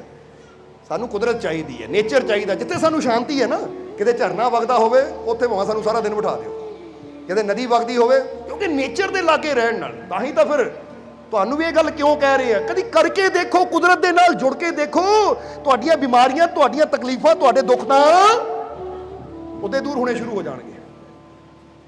ਸਮਝਦੇ ਹੋ ਕਿ ਨਹੀਂ? ਇਸ ਲਈ ਅੱਜ ਤੋਂ ਇਹ ਕੋਸ਼ਿਸ਼ ਕਰਨੀ ਹੈ, ਕਿਉਂਕਿ ਪਰਮਾਤਮਾ ਹੈ ਕਿੱਥੇ? ਇਹ ਹਰ ਸ਼ੈ ਦੇ ਅੰਦਰ, ਹਵਾਵਾਂ 'ਚ ਉਹੀ ਹੈ, ਕਦੀ ਉਹਦੇ ਸੰਪਰਕ 'ਚ ਤਾਂ ਆਓ। ਜਲ ਅੰਦਰ ਉਹੀ ਹੈ, ਹਰ ਸ਼ੈ ਅੰਦਰ ਉਹੀ ਹੈ, ਉਹਦੇ ਸੰਪਰਕ ਜਾਓ ਤੇ ਵਿਸ਼ਵਾਸ ਰੱਖੋ ਕਿ ਮੇਰੇ ਚਾਰੋਂ ਤਰਫ, ਮੇਰੇ ਅੰਦਰ ਬਾਹਰ ਹੈ ਹੀ ਮੇਰਾ ਮਾਲਿਕ। ਤਾਂ ਜੇ ਮੇਰਾ ਮਾਲਿਕ ਹੈ ਤਾਂ ਮੈਂ ਚਿੰਤਾ ਕਿਉਂ ਕਰਨੀ ਹੈ? ਫਿਰ ਤਾਂ ਮੇਰੇ ਜੀਵਨ 'ਚ ਜੋ ਹੋਏਗਾ, ਚਾਹੁੰਦੇ ਹੋ ਕਿ ਨਹੀਂ ਅੱਛਾ ਹੋਵੇ? ਫਿਰ ਕਹਿ ਦੋ ਜੋ ਹੋਏਗਾ। ਬਸ ਵਿਸ਼ਵਾਸ ਰੱਖਣਾ ਆਪਣੇ ਮਾਲਿਕ ਤੇ।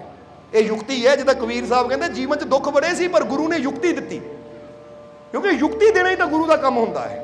ਤਾਂ ਹੀ ਤਾਂ ਕਹਿੰਦੇ ਨਾ ਰੂਪ ਗੁਣੀ ਕੁਲਵੰਤ ਔਰ ਜੋ ਹੋਵੇ ਧਨਵੰਤ।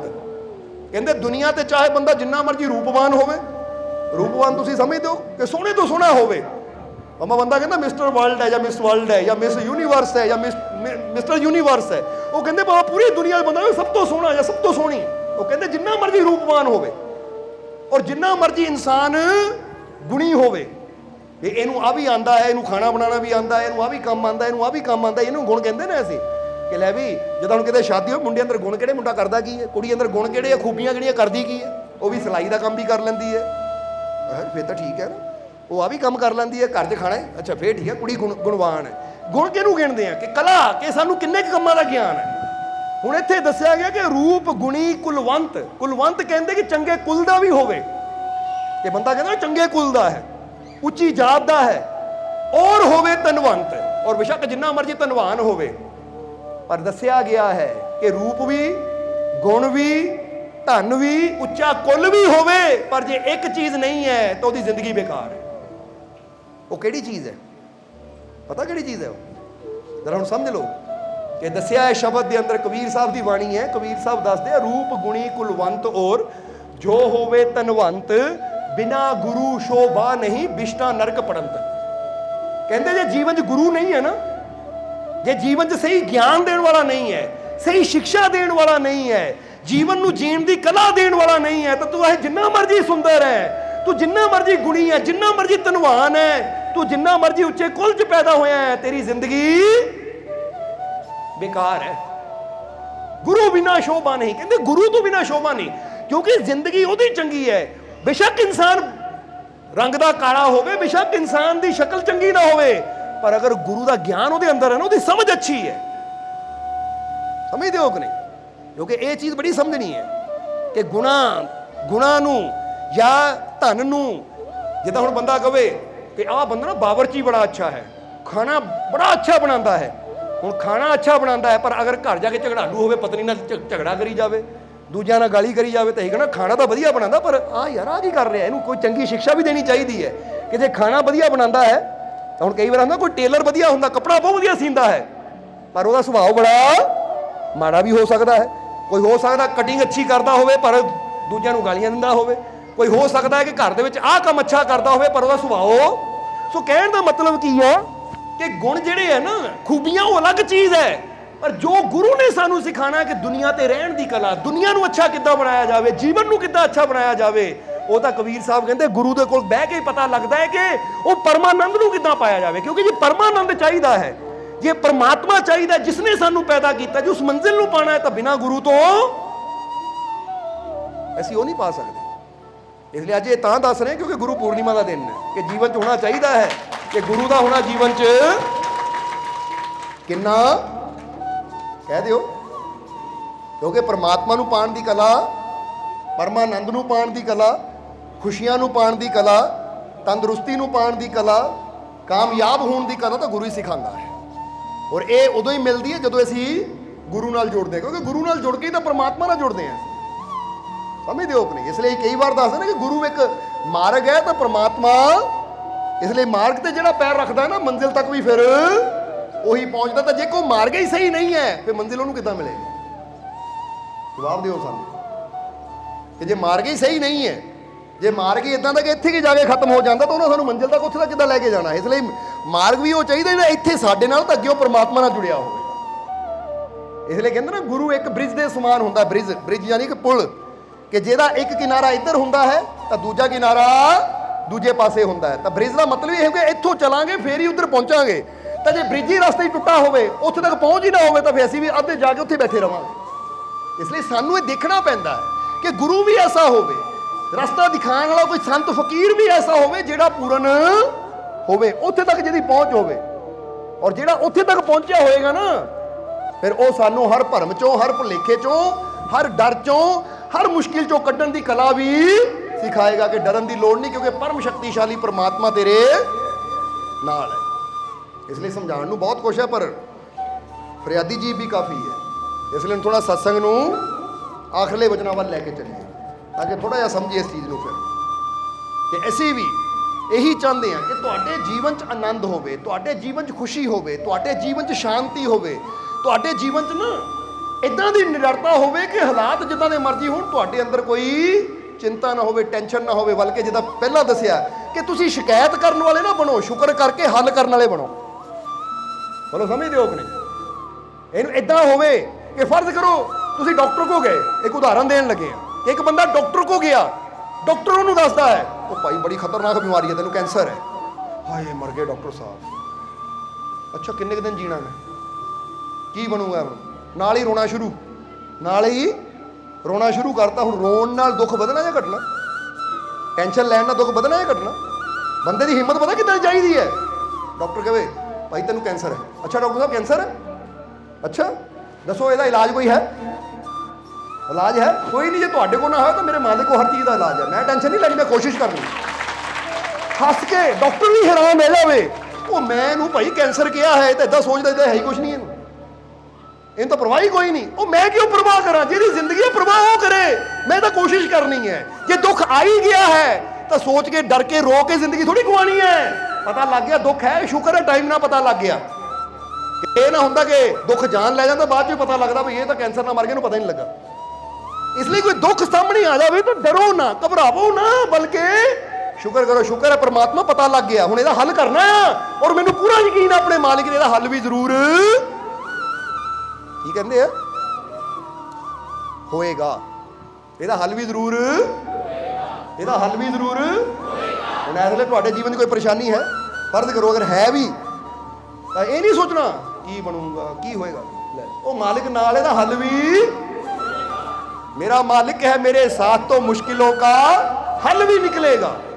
कई बार तो दसी दा सी, इहनूं लिख लिया करो अपने दिल ते, क्योंकि बार बार यही याद क्यों दिलाते हैं, ताकि तुहाडे अंदर ये चीज़ इदां भर दईए कि कोई मुश्किल तुहानूं डरा ना सके। अगर मेरे जीवन में कोई दुख, कोई मुसीबत, कोई परेशानी आई है, कारोबार नूं लैके, हालात नूं लैके, किसी तरह की भी, तो मैं यकीन रखना है आ गई है, वो हल करिए, ਇਹਦਾ हल करिए। सोचण ना बह जाइए क्यों होया, काते होया, किदां होया, किहना कीता। कई तो इदां दियां सोचां वाले ना, गलती अपनी हुंदी पर सोच उत्थे तक पहुंच जाती, कोई मंत्र कर रहा, कोई जादू कर रहा, कोई टूणा कर रहा, तां हो गया।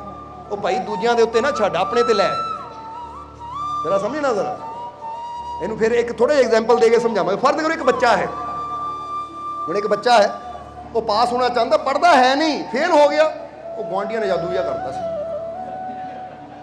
बोलो समझते हो कि नहीं? ਇਹਦਾ मतलब ਹੁਣ ਤੂੰ ਕਦੀ ਪਾਸ ਹੋ ਹੀ ਨਹੀਂ ਸਕਦਾ, ਗੁਆਂਢੀ ਤਾਂ ਸਦਾ ਹੀ ਰਹਿਣੇ ਆ। ਹੁਣ ਗੁਆਂਢੀਆਂ ਨੂੰ ਤਾਂ ਤੂੰ ਛੱਡ ਨਹੀਂ ਸਕਦਾ, ਘਰ ਬਦਲ, ਔਰ ਜੇ ਘਰ ਬਦਲ ਕੇ ਵੀ ਕਿਤੇ ਚਲਾ ਜਾਏਗਾ, ਕੀ ਪਤਾ ਉੱਥੇ ਗੁਆਂਢੀ ਵੀ ਜਾਦੂ ਕਰਦੇ। ਹੁਣ ਉਦਾਹਰਨ ਦੇ ਰਹੇ ਆ ਕਿ ਆਪਣਾ ਦੋਸ਼ ਨਹੀਂ ਮੰਨਣਾ ਕਿ ਮੈਂ ਪੜਿਆ ਨਹੀਂ, ਮੈਂ ਮਿਹਨਤ ਨਹੀਂ ਕੀਤੀ, ਦੋਸ਼ ਦੇਣਾ ਦੂਜਿਆਂ ਨੂੰ ਕਿ ਦੂਜੇ ਨੇ ਨਾ ਆ ਪੈਰਾਂ ਦੀ ਮਿੱਟੀ ਚੱਕ ਕੇ ਕਰ ਦਿੱਤਾ ਕੁਛ। ਸਮਝਦੇ ਹੋ? ਇਦਾਂ ਦੀਆਂ ਨਾ ਇਹ ਭਰਮਾਂ ਚੋਂ ਨਿਕਲੋ, ਭੁਲੇਖਿਆਂ ਚੋਂ ਨਿਕਲੋ। ਅਸੀਂ ਕਈ ਵਾਰ ਕਹੀਦਾ ਹੈ कि मिट्टियां की कोई ट्रालियां भी भर के ले जाए, कोई कुछ नहीं कर सकता। तुहाडे अंदर बहुत बड़ी शक्ति बैठी है, उत्ते विश्वास करना शुरू करो। जरा समझना सारे, घर च बरकत चाहिए है, घर च खुशी चाहिए, तो अपने मालिक का सिमरन करना शुरू करो। घर दे विच आवाज़ दिओ, किहड़ी आवाज़ कि मेरा मालिक मेरे नाल है, और जिथे मेरा मालिक है उत्थे खुशियां भरपूर है, रहमतां भरपूर है, बरकतां। कदी घर के दरवाजे ते खड़ के कही इन्नी गल, फिर खुशियां आनियां किदां? घर दे विच तां ही रौला पाउंदे हो, घर च बरकत है नहीं, आह चीज़ है नहीं, आह चीज़ है नहीं, हर वेले है नहीं कही जांदे। तां घर च हुण जो आवाज़ देनी आना भी तां। एक गल फिर कहांगे, जे कोई दुकानदार है ना या कोई कारोबार करदे हो, तां कई बार बंदा कहंदा मेरे काम च बरकत नहीं हुंदी या मेरे काम च वाधा नहीं हुंदा। एक नुकता दस्सण लगे आ, हुण वाधा क्यों नहीं हुंदा? क्योंकि जदों बंदा सारा दिन काम करके ना, फर्ज करो ओहदी 500 दी बौणी, 500 दी कमाई होई, 500 की कमाई हुई, बंदे नूं लगदा बड़ी घट है।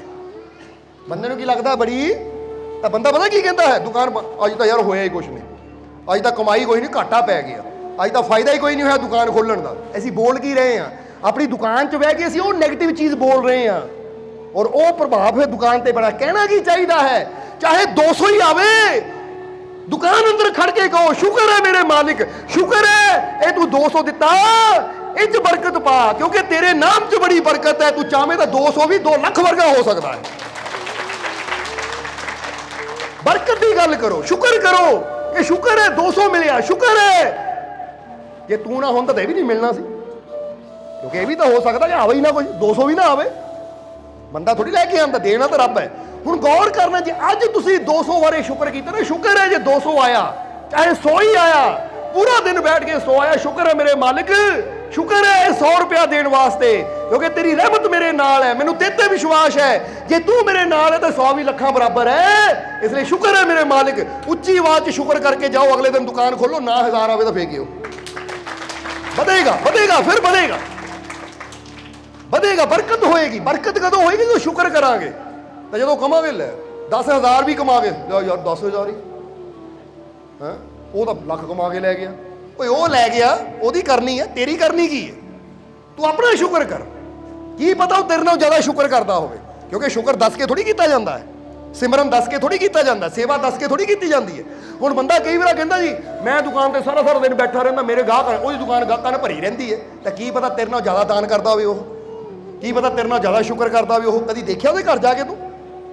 क्योंकि किसी के घर जाके कोई, हुण तुसीं घर बह के सिमरन करते हो, या तुसीं घर बह के मालिक दे या किसी अच्छी जगह वास्ते कोई सेवा करते हो, तो किसी ने दस के थोड़ी करते हो, तुसीं चुप करके कट लेंदे हो क्या मैं दान पुण्य करना है। ਹੁਣ ਤੁਸੀਂ ਕੀ ਕਰਦੇ ਹੋ, ਕਿੰਨੀਆਂ ਨੇਕੀਆਂ ਕਰਦੇ ਹੋ, ਕਿਉਂਕਿ ਜਿੱਦਾਂ ਦੀ ਨੇਕੀਆਂ ਦੇ ਬੀਜ ਤੁਸੀਂ ਜਿੰਨੇ ਬੀਜਣੇ ਆ, ਪ੍ਰਮਾਤਮਾ ਨੇ ਉਨੇ ਗੁਣਾ ਦੇਣਾ ਵੀ ਤੁਹਾਨੂੰ ਹੈ। ਇਸ ਲਈ ਉਹਦੇ ਵੱਲ ਦੇਖ ਕੇ ਸੜੋ ਨਾ, ਬਲਕਿ ਇਹ ਸੋਚੋ ਜਿੱਦਾਂ ਉਹ ਨੇਕੀਆਂ ਕਰਦਾ ਹੈ ਮੈਂ ਉਹਦੇ ਨਾਲੋਂ ਜ਼ਿਆਦਾ ਕਰਾਂ, ਫਿਰ ਮੈਨੂੰ ਜ਼ਿਆਦਾ ਮਿਲੇਗਾ।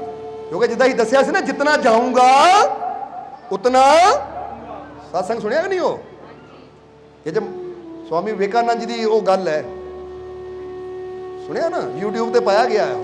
ਇਹ ਜੋ ਦੱਸਿਆ ਜਿਤਨਾ ਜਾਊਂਗਾ, ਹੁਣ ਇਹਦਾ ਮਤਲਬ ਕਿ ਇਹ ਹਰ ਪਾਸੇ ਹੀ ਹੈ ਕਿ ਜਿਤਨਾ ਜ਼ਿਆਦਾ ਮੇਰੀ ਤਰਫੋਂ ਨਾਮ ਜਾਏਗਾ, ਸਿਮਰਨ ਜਾਏਗਾ, ਪ੍ਰਮਾਤਮਾ ਦਾ ਨਾਮ ਜਪੂੰਗਾ, ਉਨਾ ਹੀ ਪਾਊਂਗਾ।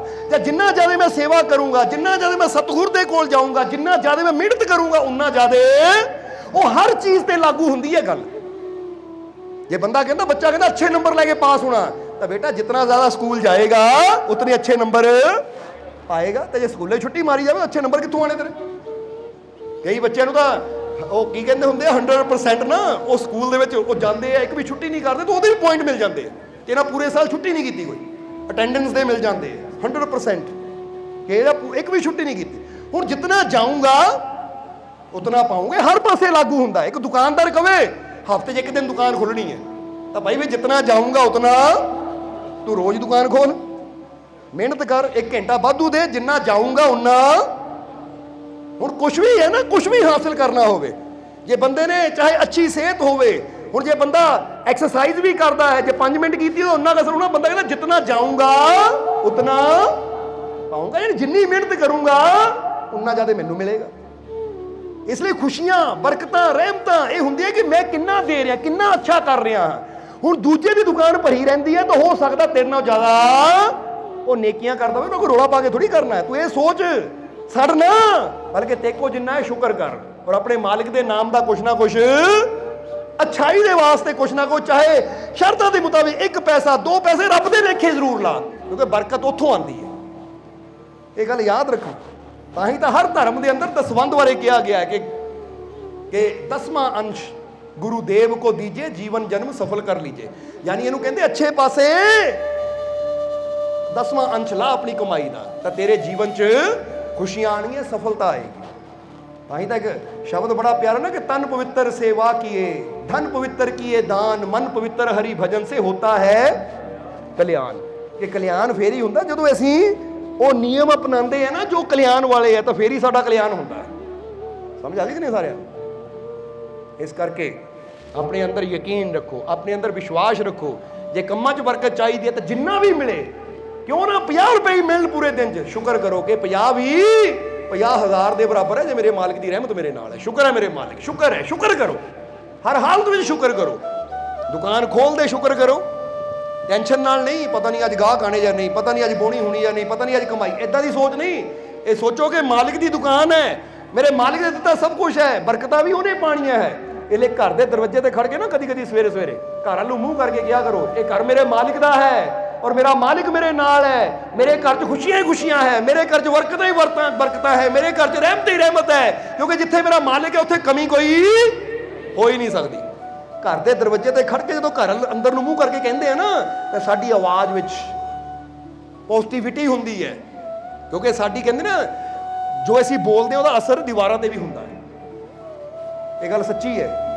ਤਾਂ ਹੀ ਤਾਂ ਕਹਾਵਤ ਵੀ ਦੀਵਾਰੋਂ ਕੇ ਵੀ ਕਾਨ, ਇਹਦਾ ਮਤਲਬ ਹੈ ਉਹ ਵੀ ਸੁਣਦੀਆਂ ਆ। ਇਹਦਾ ਮਤਲਬ ਇਹ ਨਹੀਂ ਹੈ ਕਿ ਅਸੀਂ ਇਹਨੂੰ ਲੈ ਜਾਂਦੇ ਪੁੱਠੇ ਪਾਸੇ ਕਿ ਭਾਈ ਹੌਲੀ ਬੋਲ, ਕੋਈ ਸੁਣਦਾ ਹੋਏਗਾ ਦੀਵਾਰ ਦੇ ਪਿੱਛੇ ਕੰਨ, ਨਹੀਂ। ਇਹਦਾ ਮਤਲਬ ਹੈ ਤੂੰ ਜੋ ਬੋਲਦਾ ਕੰਧਾਂ ਨੂੰ ਵੀ ਪਤਾ ਲੱਗਦਾ ਹੈ, ਇਸ ਲਈ ਚੰਗਾ ਬੋਲ, ਗਾਲੀ ਨਾ ਕੱਢ, ਨੈਗੇਟਿਵ ਨਾ ਬੋਲ, ਬੁਰਾ ਨਾ ਬੋਲ, ਨਹੀਂ ਤਾਂ ਕੰਧਾਂ ਨਾਲ ਬੁਰਾ ਸੁਣ ਕੇ ਹੁਣ ਖੂਹ ਦੇ ਵਿੱਚ ਬੁਰੀ ਆਵਾਜ਼ ਜਾਏਗੀ ਤਾਂ ਬੁਰੀ ਵਾਪਸ ਆਣੀ ਹੈ। ਏਦਾਂ ਹੁੰਦੀ ਹੈ ਕਿ ਨਹੀਂ?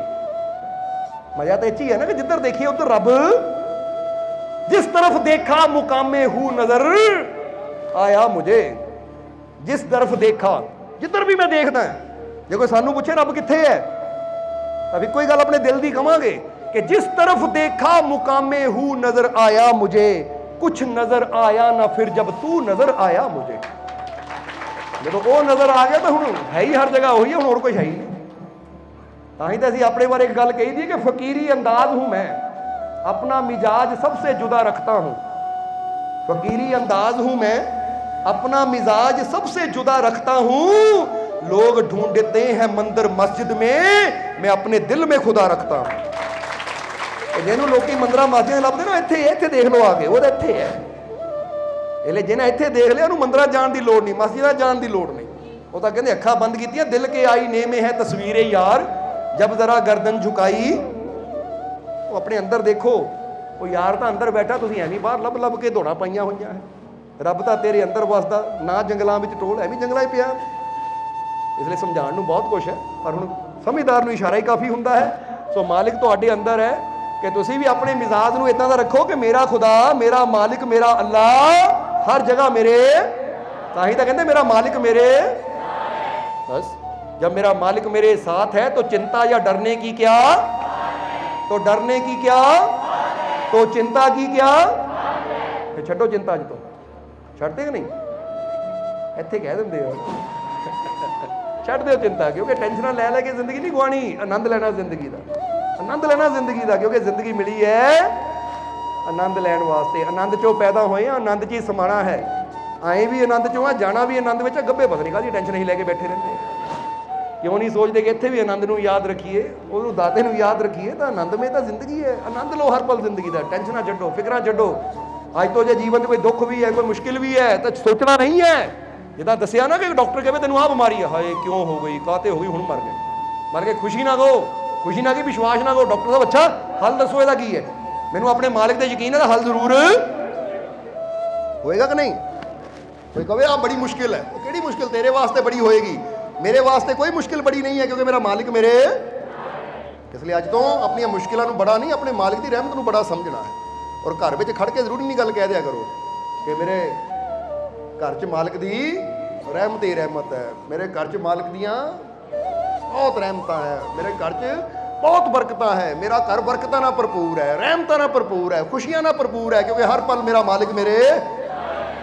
और कामकार दे विच जदों दुकान खोलनी है शुक्र करके, जदों दुकान बंद करनी है जिन्ना भी मिले शुक्र है मेरे मालिक, ये रिज़्क तू दिता है, मैनूं पूरा यकीन है जे तू मेरे नाल है तो बरकत होएगी, उस च बरकत पैनी शुरू हो जाएगी। क्योंकि कई बार आंदा लखां ही है पर उस भी बरकत नहीं होंदी, वो भी ऐदा चला जाता, बंदे नूं पता नहीं लगता। तो जो रहमत होवे, यकीन होवे, तो फिर वो 10 रुपए च भी इन्नी बरकत पा सकता कि बंदे नूं लखां वर्गा लगे। इसलिए वो रहमत, वो बरकत बहुत बड़ी चीज़ होती है। इसलिए नेकी करो, अच्छाई करो, क्योंकि अच्छे कर्मां नाल ही जीवन च ओहदियां रहमतां मिलदियां है। तां ही किया जाता जदों मौका मिले जितना जाऊँगा उतना पाऊँगा। जिद्दां अज आए हो कुछ पाया ही है ना, जदों मौका मिले सत्संग च आओ, जिन्ना हो सके सेवा च हिस्सा योगदान दईए, नेकी करन विच योगदान दईए, अच्छाई करन विच योगदान दईए, उहदे नाल घर च खुशियां बरकतां भी आंदियां है। सो विश्वास रखो, आने वाला समा तुहाडे सब दे वास्ते खुशियां, कामयाबी, सफलता भरिया होएगा। और हुण इन्हां वचनां नाल ही असीं अज दे सत्संग की समाप्ति करांगे और अंत में यही उस मालिक के चरणों च अरदास बेनती करांगे कि मालिक तुहानूं सब नूं नाम नाल जुड़न की ताकत देण, नाम जपण की ताकत देण, सेवा सिमरन करन दा, दान पुण्य करन दा, नेक मार्ग ते चलन दा मालिक बल बख्शण। और अज जिन्ने भी जीव उस मालिक के दरबार च पहुंचे हैं, मालिक तुहाडी सब की हाज़री अपने चरणों च कबूल करन। और जिहड़े जीव मालिक के नाम दीयां नियाज़ां लैके आए हैं, जे कोई अपनी तकलीफ दुख की नियाज लैके आया है, तो जिस भावना नाल जीव नियाज लैके आया है, मालिक उहदी भावना नूं पूरा करन, उहदी कामना नूं पूरा करन, उहदी नियाज नूं कबूल करन। और जिहड़े जीव अज खुशी की नियाज लैके आए हैं, मालिक उन्हां दी खुशी दी नियाज़ां नूं कबूल करन और उन्हां दी झोली च इन्नियां खुशियां पा देण कि कदी उन्हां नूं मंगण दी, फरियादा करन दी लोड़ ही ना पवे। और जिहड़े जीव सेवा च योगदान जिन्हां ने दिता है या दे रहे हैं, मालिक उन्हां दे कंमां कारां च बरकतां पाण, बहुता देण उन्हां नूं, रिज़क च इन्नी बरकत होवे कि कदी कोई तोड़, कोई घाट, कमी ना आवे, किसी के हथ अड्डण दी उन्हां नूं लोड़ ना पवे। और इन्नी मालिक रहमत करन कि इदां ही मालिक दे घर दी सेवा करके, संगत दी सेवा करके वो अपनी जिंदगी नूं सफल बनाते रहण। और आने वाला समा तुहाडे सब दे वास्ते खुशियां भरिया होवे, रहमतां भरिया होवे। और कह दिओ हुण मैनूं अपने मालिक ते पूरा, मैनूं अपने मालिक ते पूरा, मैनूं अपने मालिक ते पूरा, मेरियां झोलियां खुशियां नाल, मेरियां झोलियां खुशियां नाल, मेरियां झोलियां खुशियां नाल, मेरे सारे दुख दूर, मेरे सारे दुख दूर, मेरे सारे दुख दूर, मेरा मालिक मेरे, मेरा मालिक मेरे, मेरा मालिक मेरे। बस ये याद रखना कि हर पल मालिक नाल है, भरोसा रखो, आने वाला समा सब दे वास्ते खुशियां, कामयाबी, सफलता लैके आएगा। यही मालिक की रहमत और मालिक का आशीर्वाद सदा ही नाल है। सो इदां ही मालिक, जरा हस के दिखाओ, इदां ही मालिक तुहाडे जीवन च ना ये हसी, ये मुस्कुराहट, ये खुशी बनाए रखन। ਆਉਣ ਵਾਲਾ ਸਮਾਂ ਤੁਹਾਡੇ ਵਾਸਤੇ ਬਹੁਤ ਜ਼ਿਆਦਾ ਖੁਸ਼ੀਆਂ, ਤੰਦਰੁਸਤੀ, ਕਾਮਯਾਬੀ, ਸੁਖ ਸਮਰਿੱਧੀ ਭਰਿਆ ਹੋਵੇ।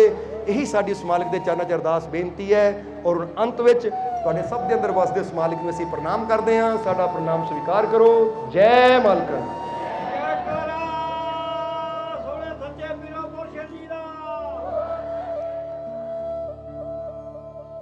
वीडियो अच्छी लगी हो तो कृपया इसे शेयर जरूर करें। आपके शेयर करने से अगर किसी की जिंदगी में अच्छा बदलाव आता है, पॉजिटिव चेंज आती है, तो ये भी आपकी तरफ से किया गया एक नेक कर्म होगा, एक सेवा होगी। तो वीडियो को शेयर जरूर करें और वीडियो देखने के लिए सर्व संजय दरबार कांटियां शरीफ यूट्यूब चैनल को सब्सक्राइब करें और फेसबुक पेज को फॉलो करना ना भूलें। जय माता दी।